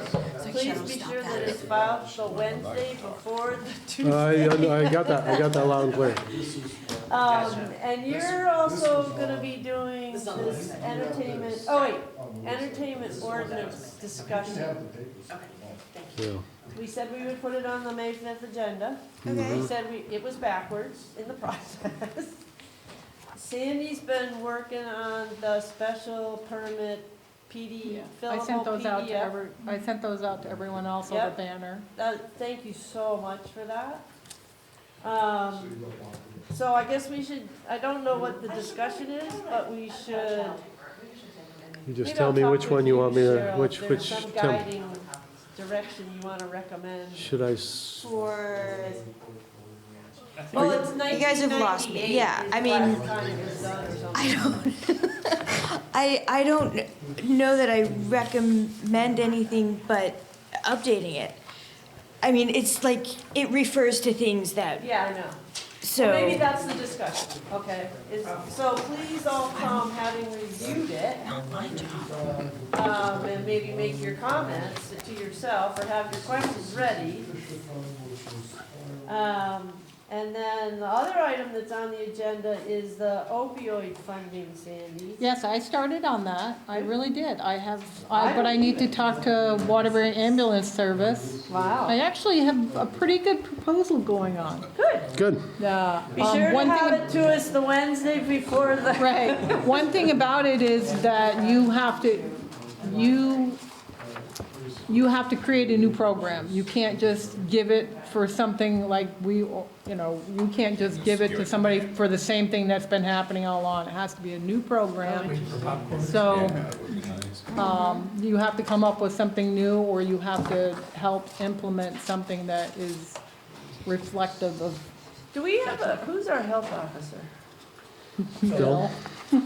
Last I knew, are you still a health officer? Are you the health officer? There was a rounding. No, I was just. We're gonna give you some opioid money. What to do with it. So that's not it But either. if you It fire keeps- him, it reverts back to you, Martha. They will give us money for 8 years. This is just the first installment, but we have to come up with something and present it to them, and they have to approve it. And it has to be something. Well, I was just thinking if there's a committee of some sort that should be paying attention to this. It's not. I mean, that's why I said Well, the health. feds just allowed us to use psychedelics to Yeah, combat really. opioids. How much money is it, do you know?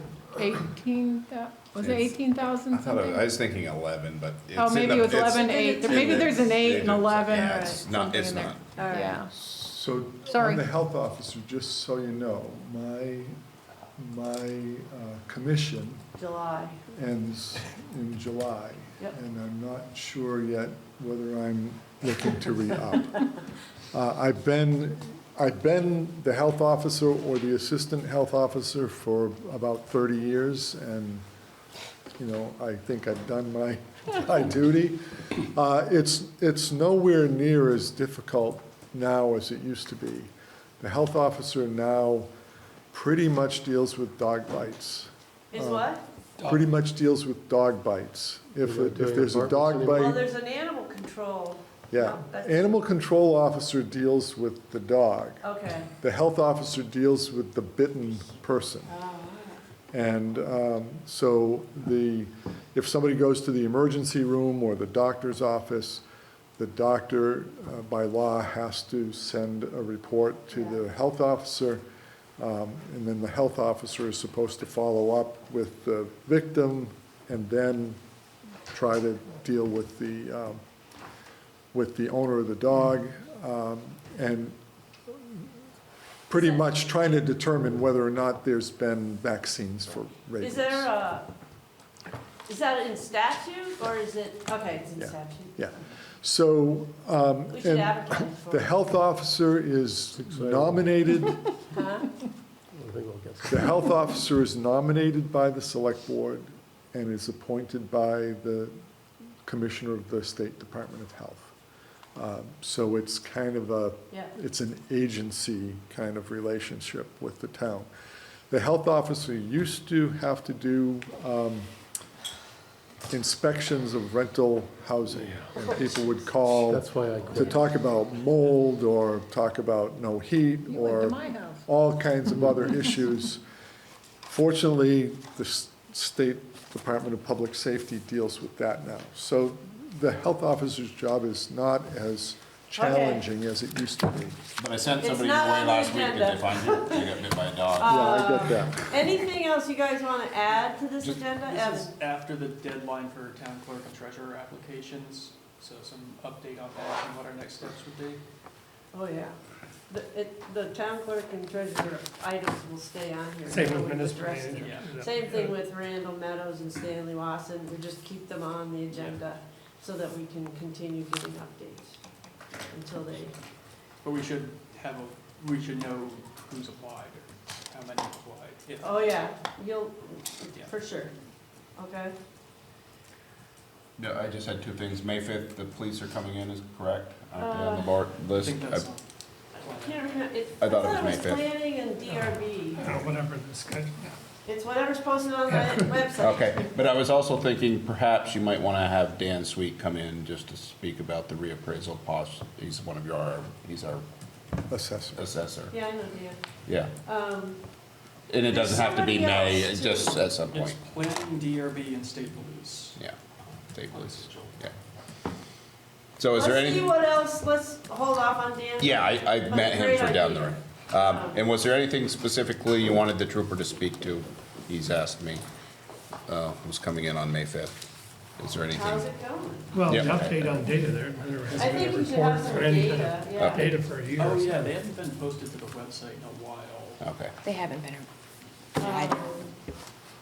Yeah, just like, All right. you know, how things Okay. are going.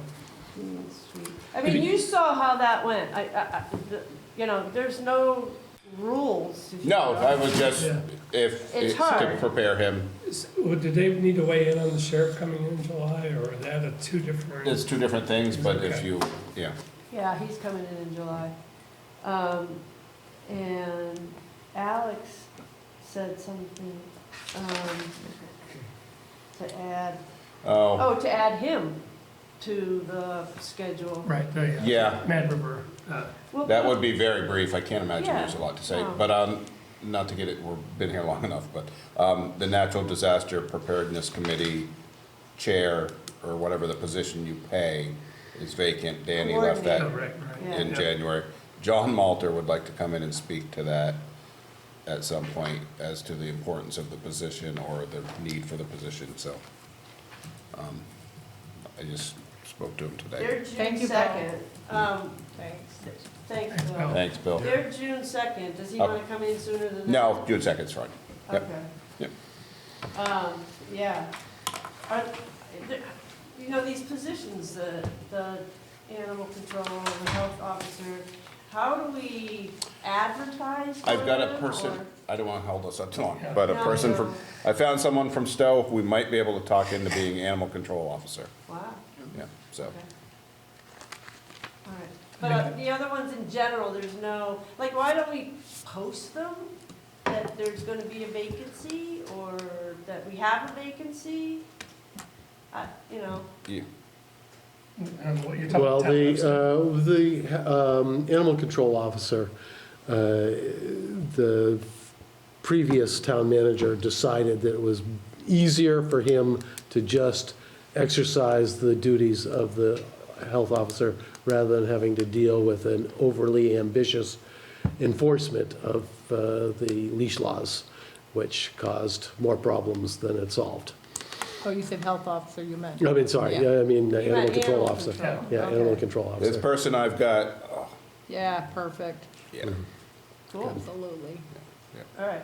Well, maybe I'm Actually, gonna the ask person you I this, got to you. look at these, Ah, there we go. these offices that Yep. are, that do need to be assigned and make a recommendation to us. Yeah, How yeah, about that? absolutely, yep. So we'll put that on for Yeah, Sandy does get the finder's fee Right, on the thank animal you. control All officer. right, nicely Yeah, done. thank you, nicely done. Can we make a motion to adjourn? Yes, I'd love it. Did you make it an hour ago? Okay, Yeah. post data. All right. You make it, I'll second it. Come on, somebody I move got to me. adjourn. Thank you, Evan. Okay, seconded. All those in favor? Aye. No more discussion.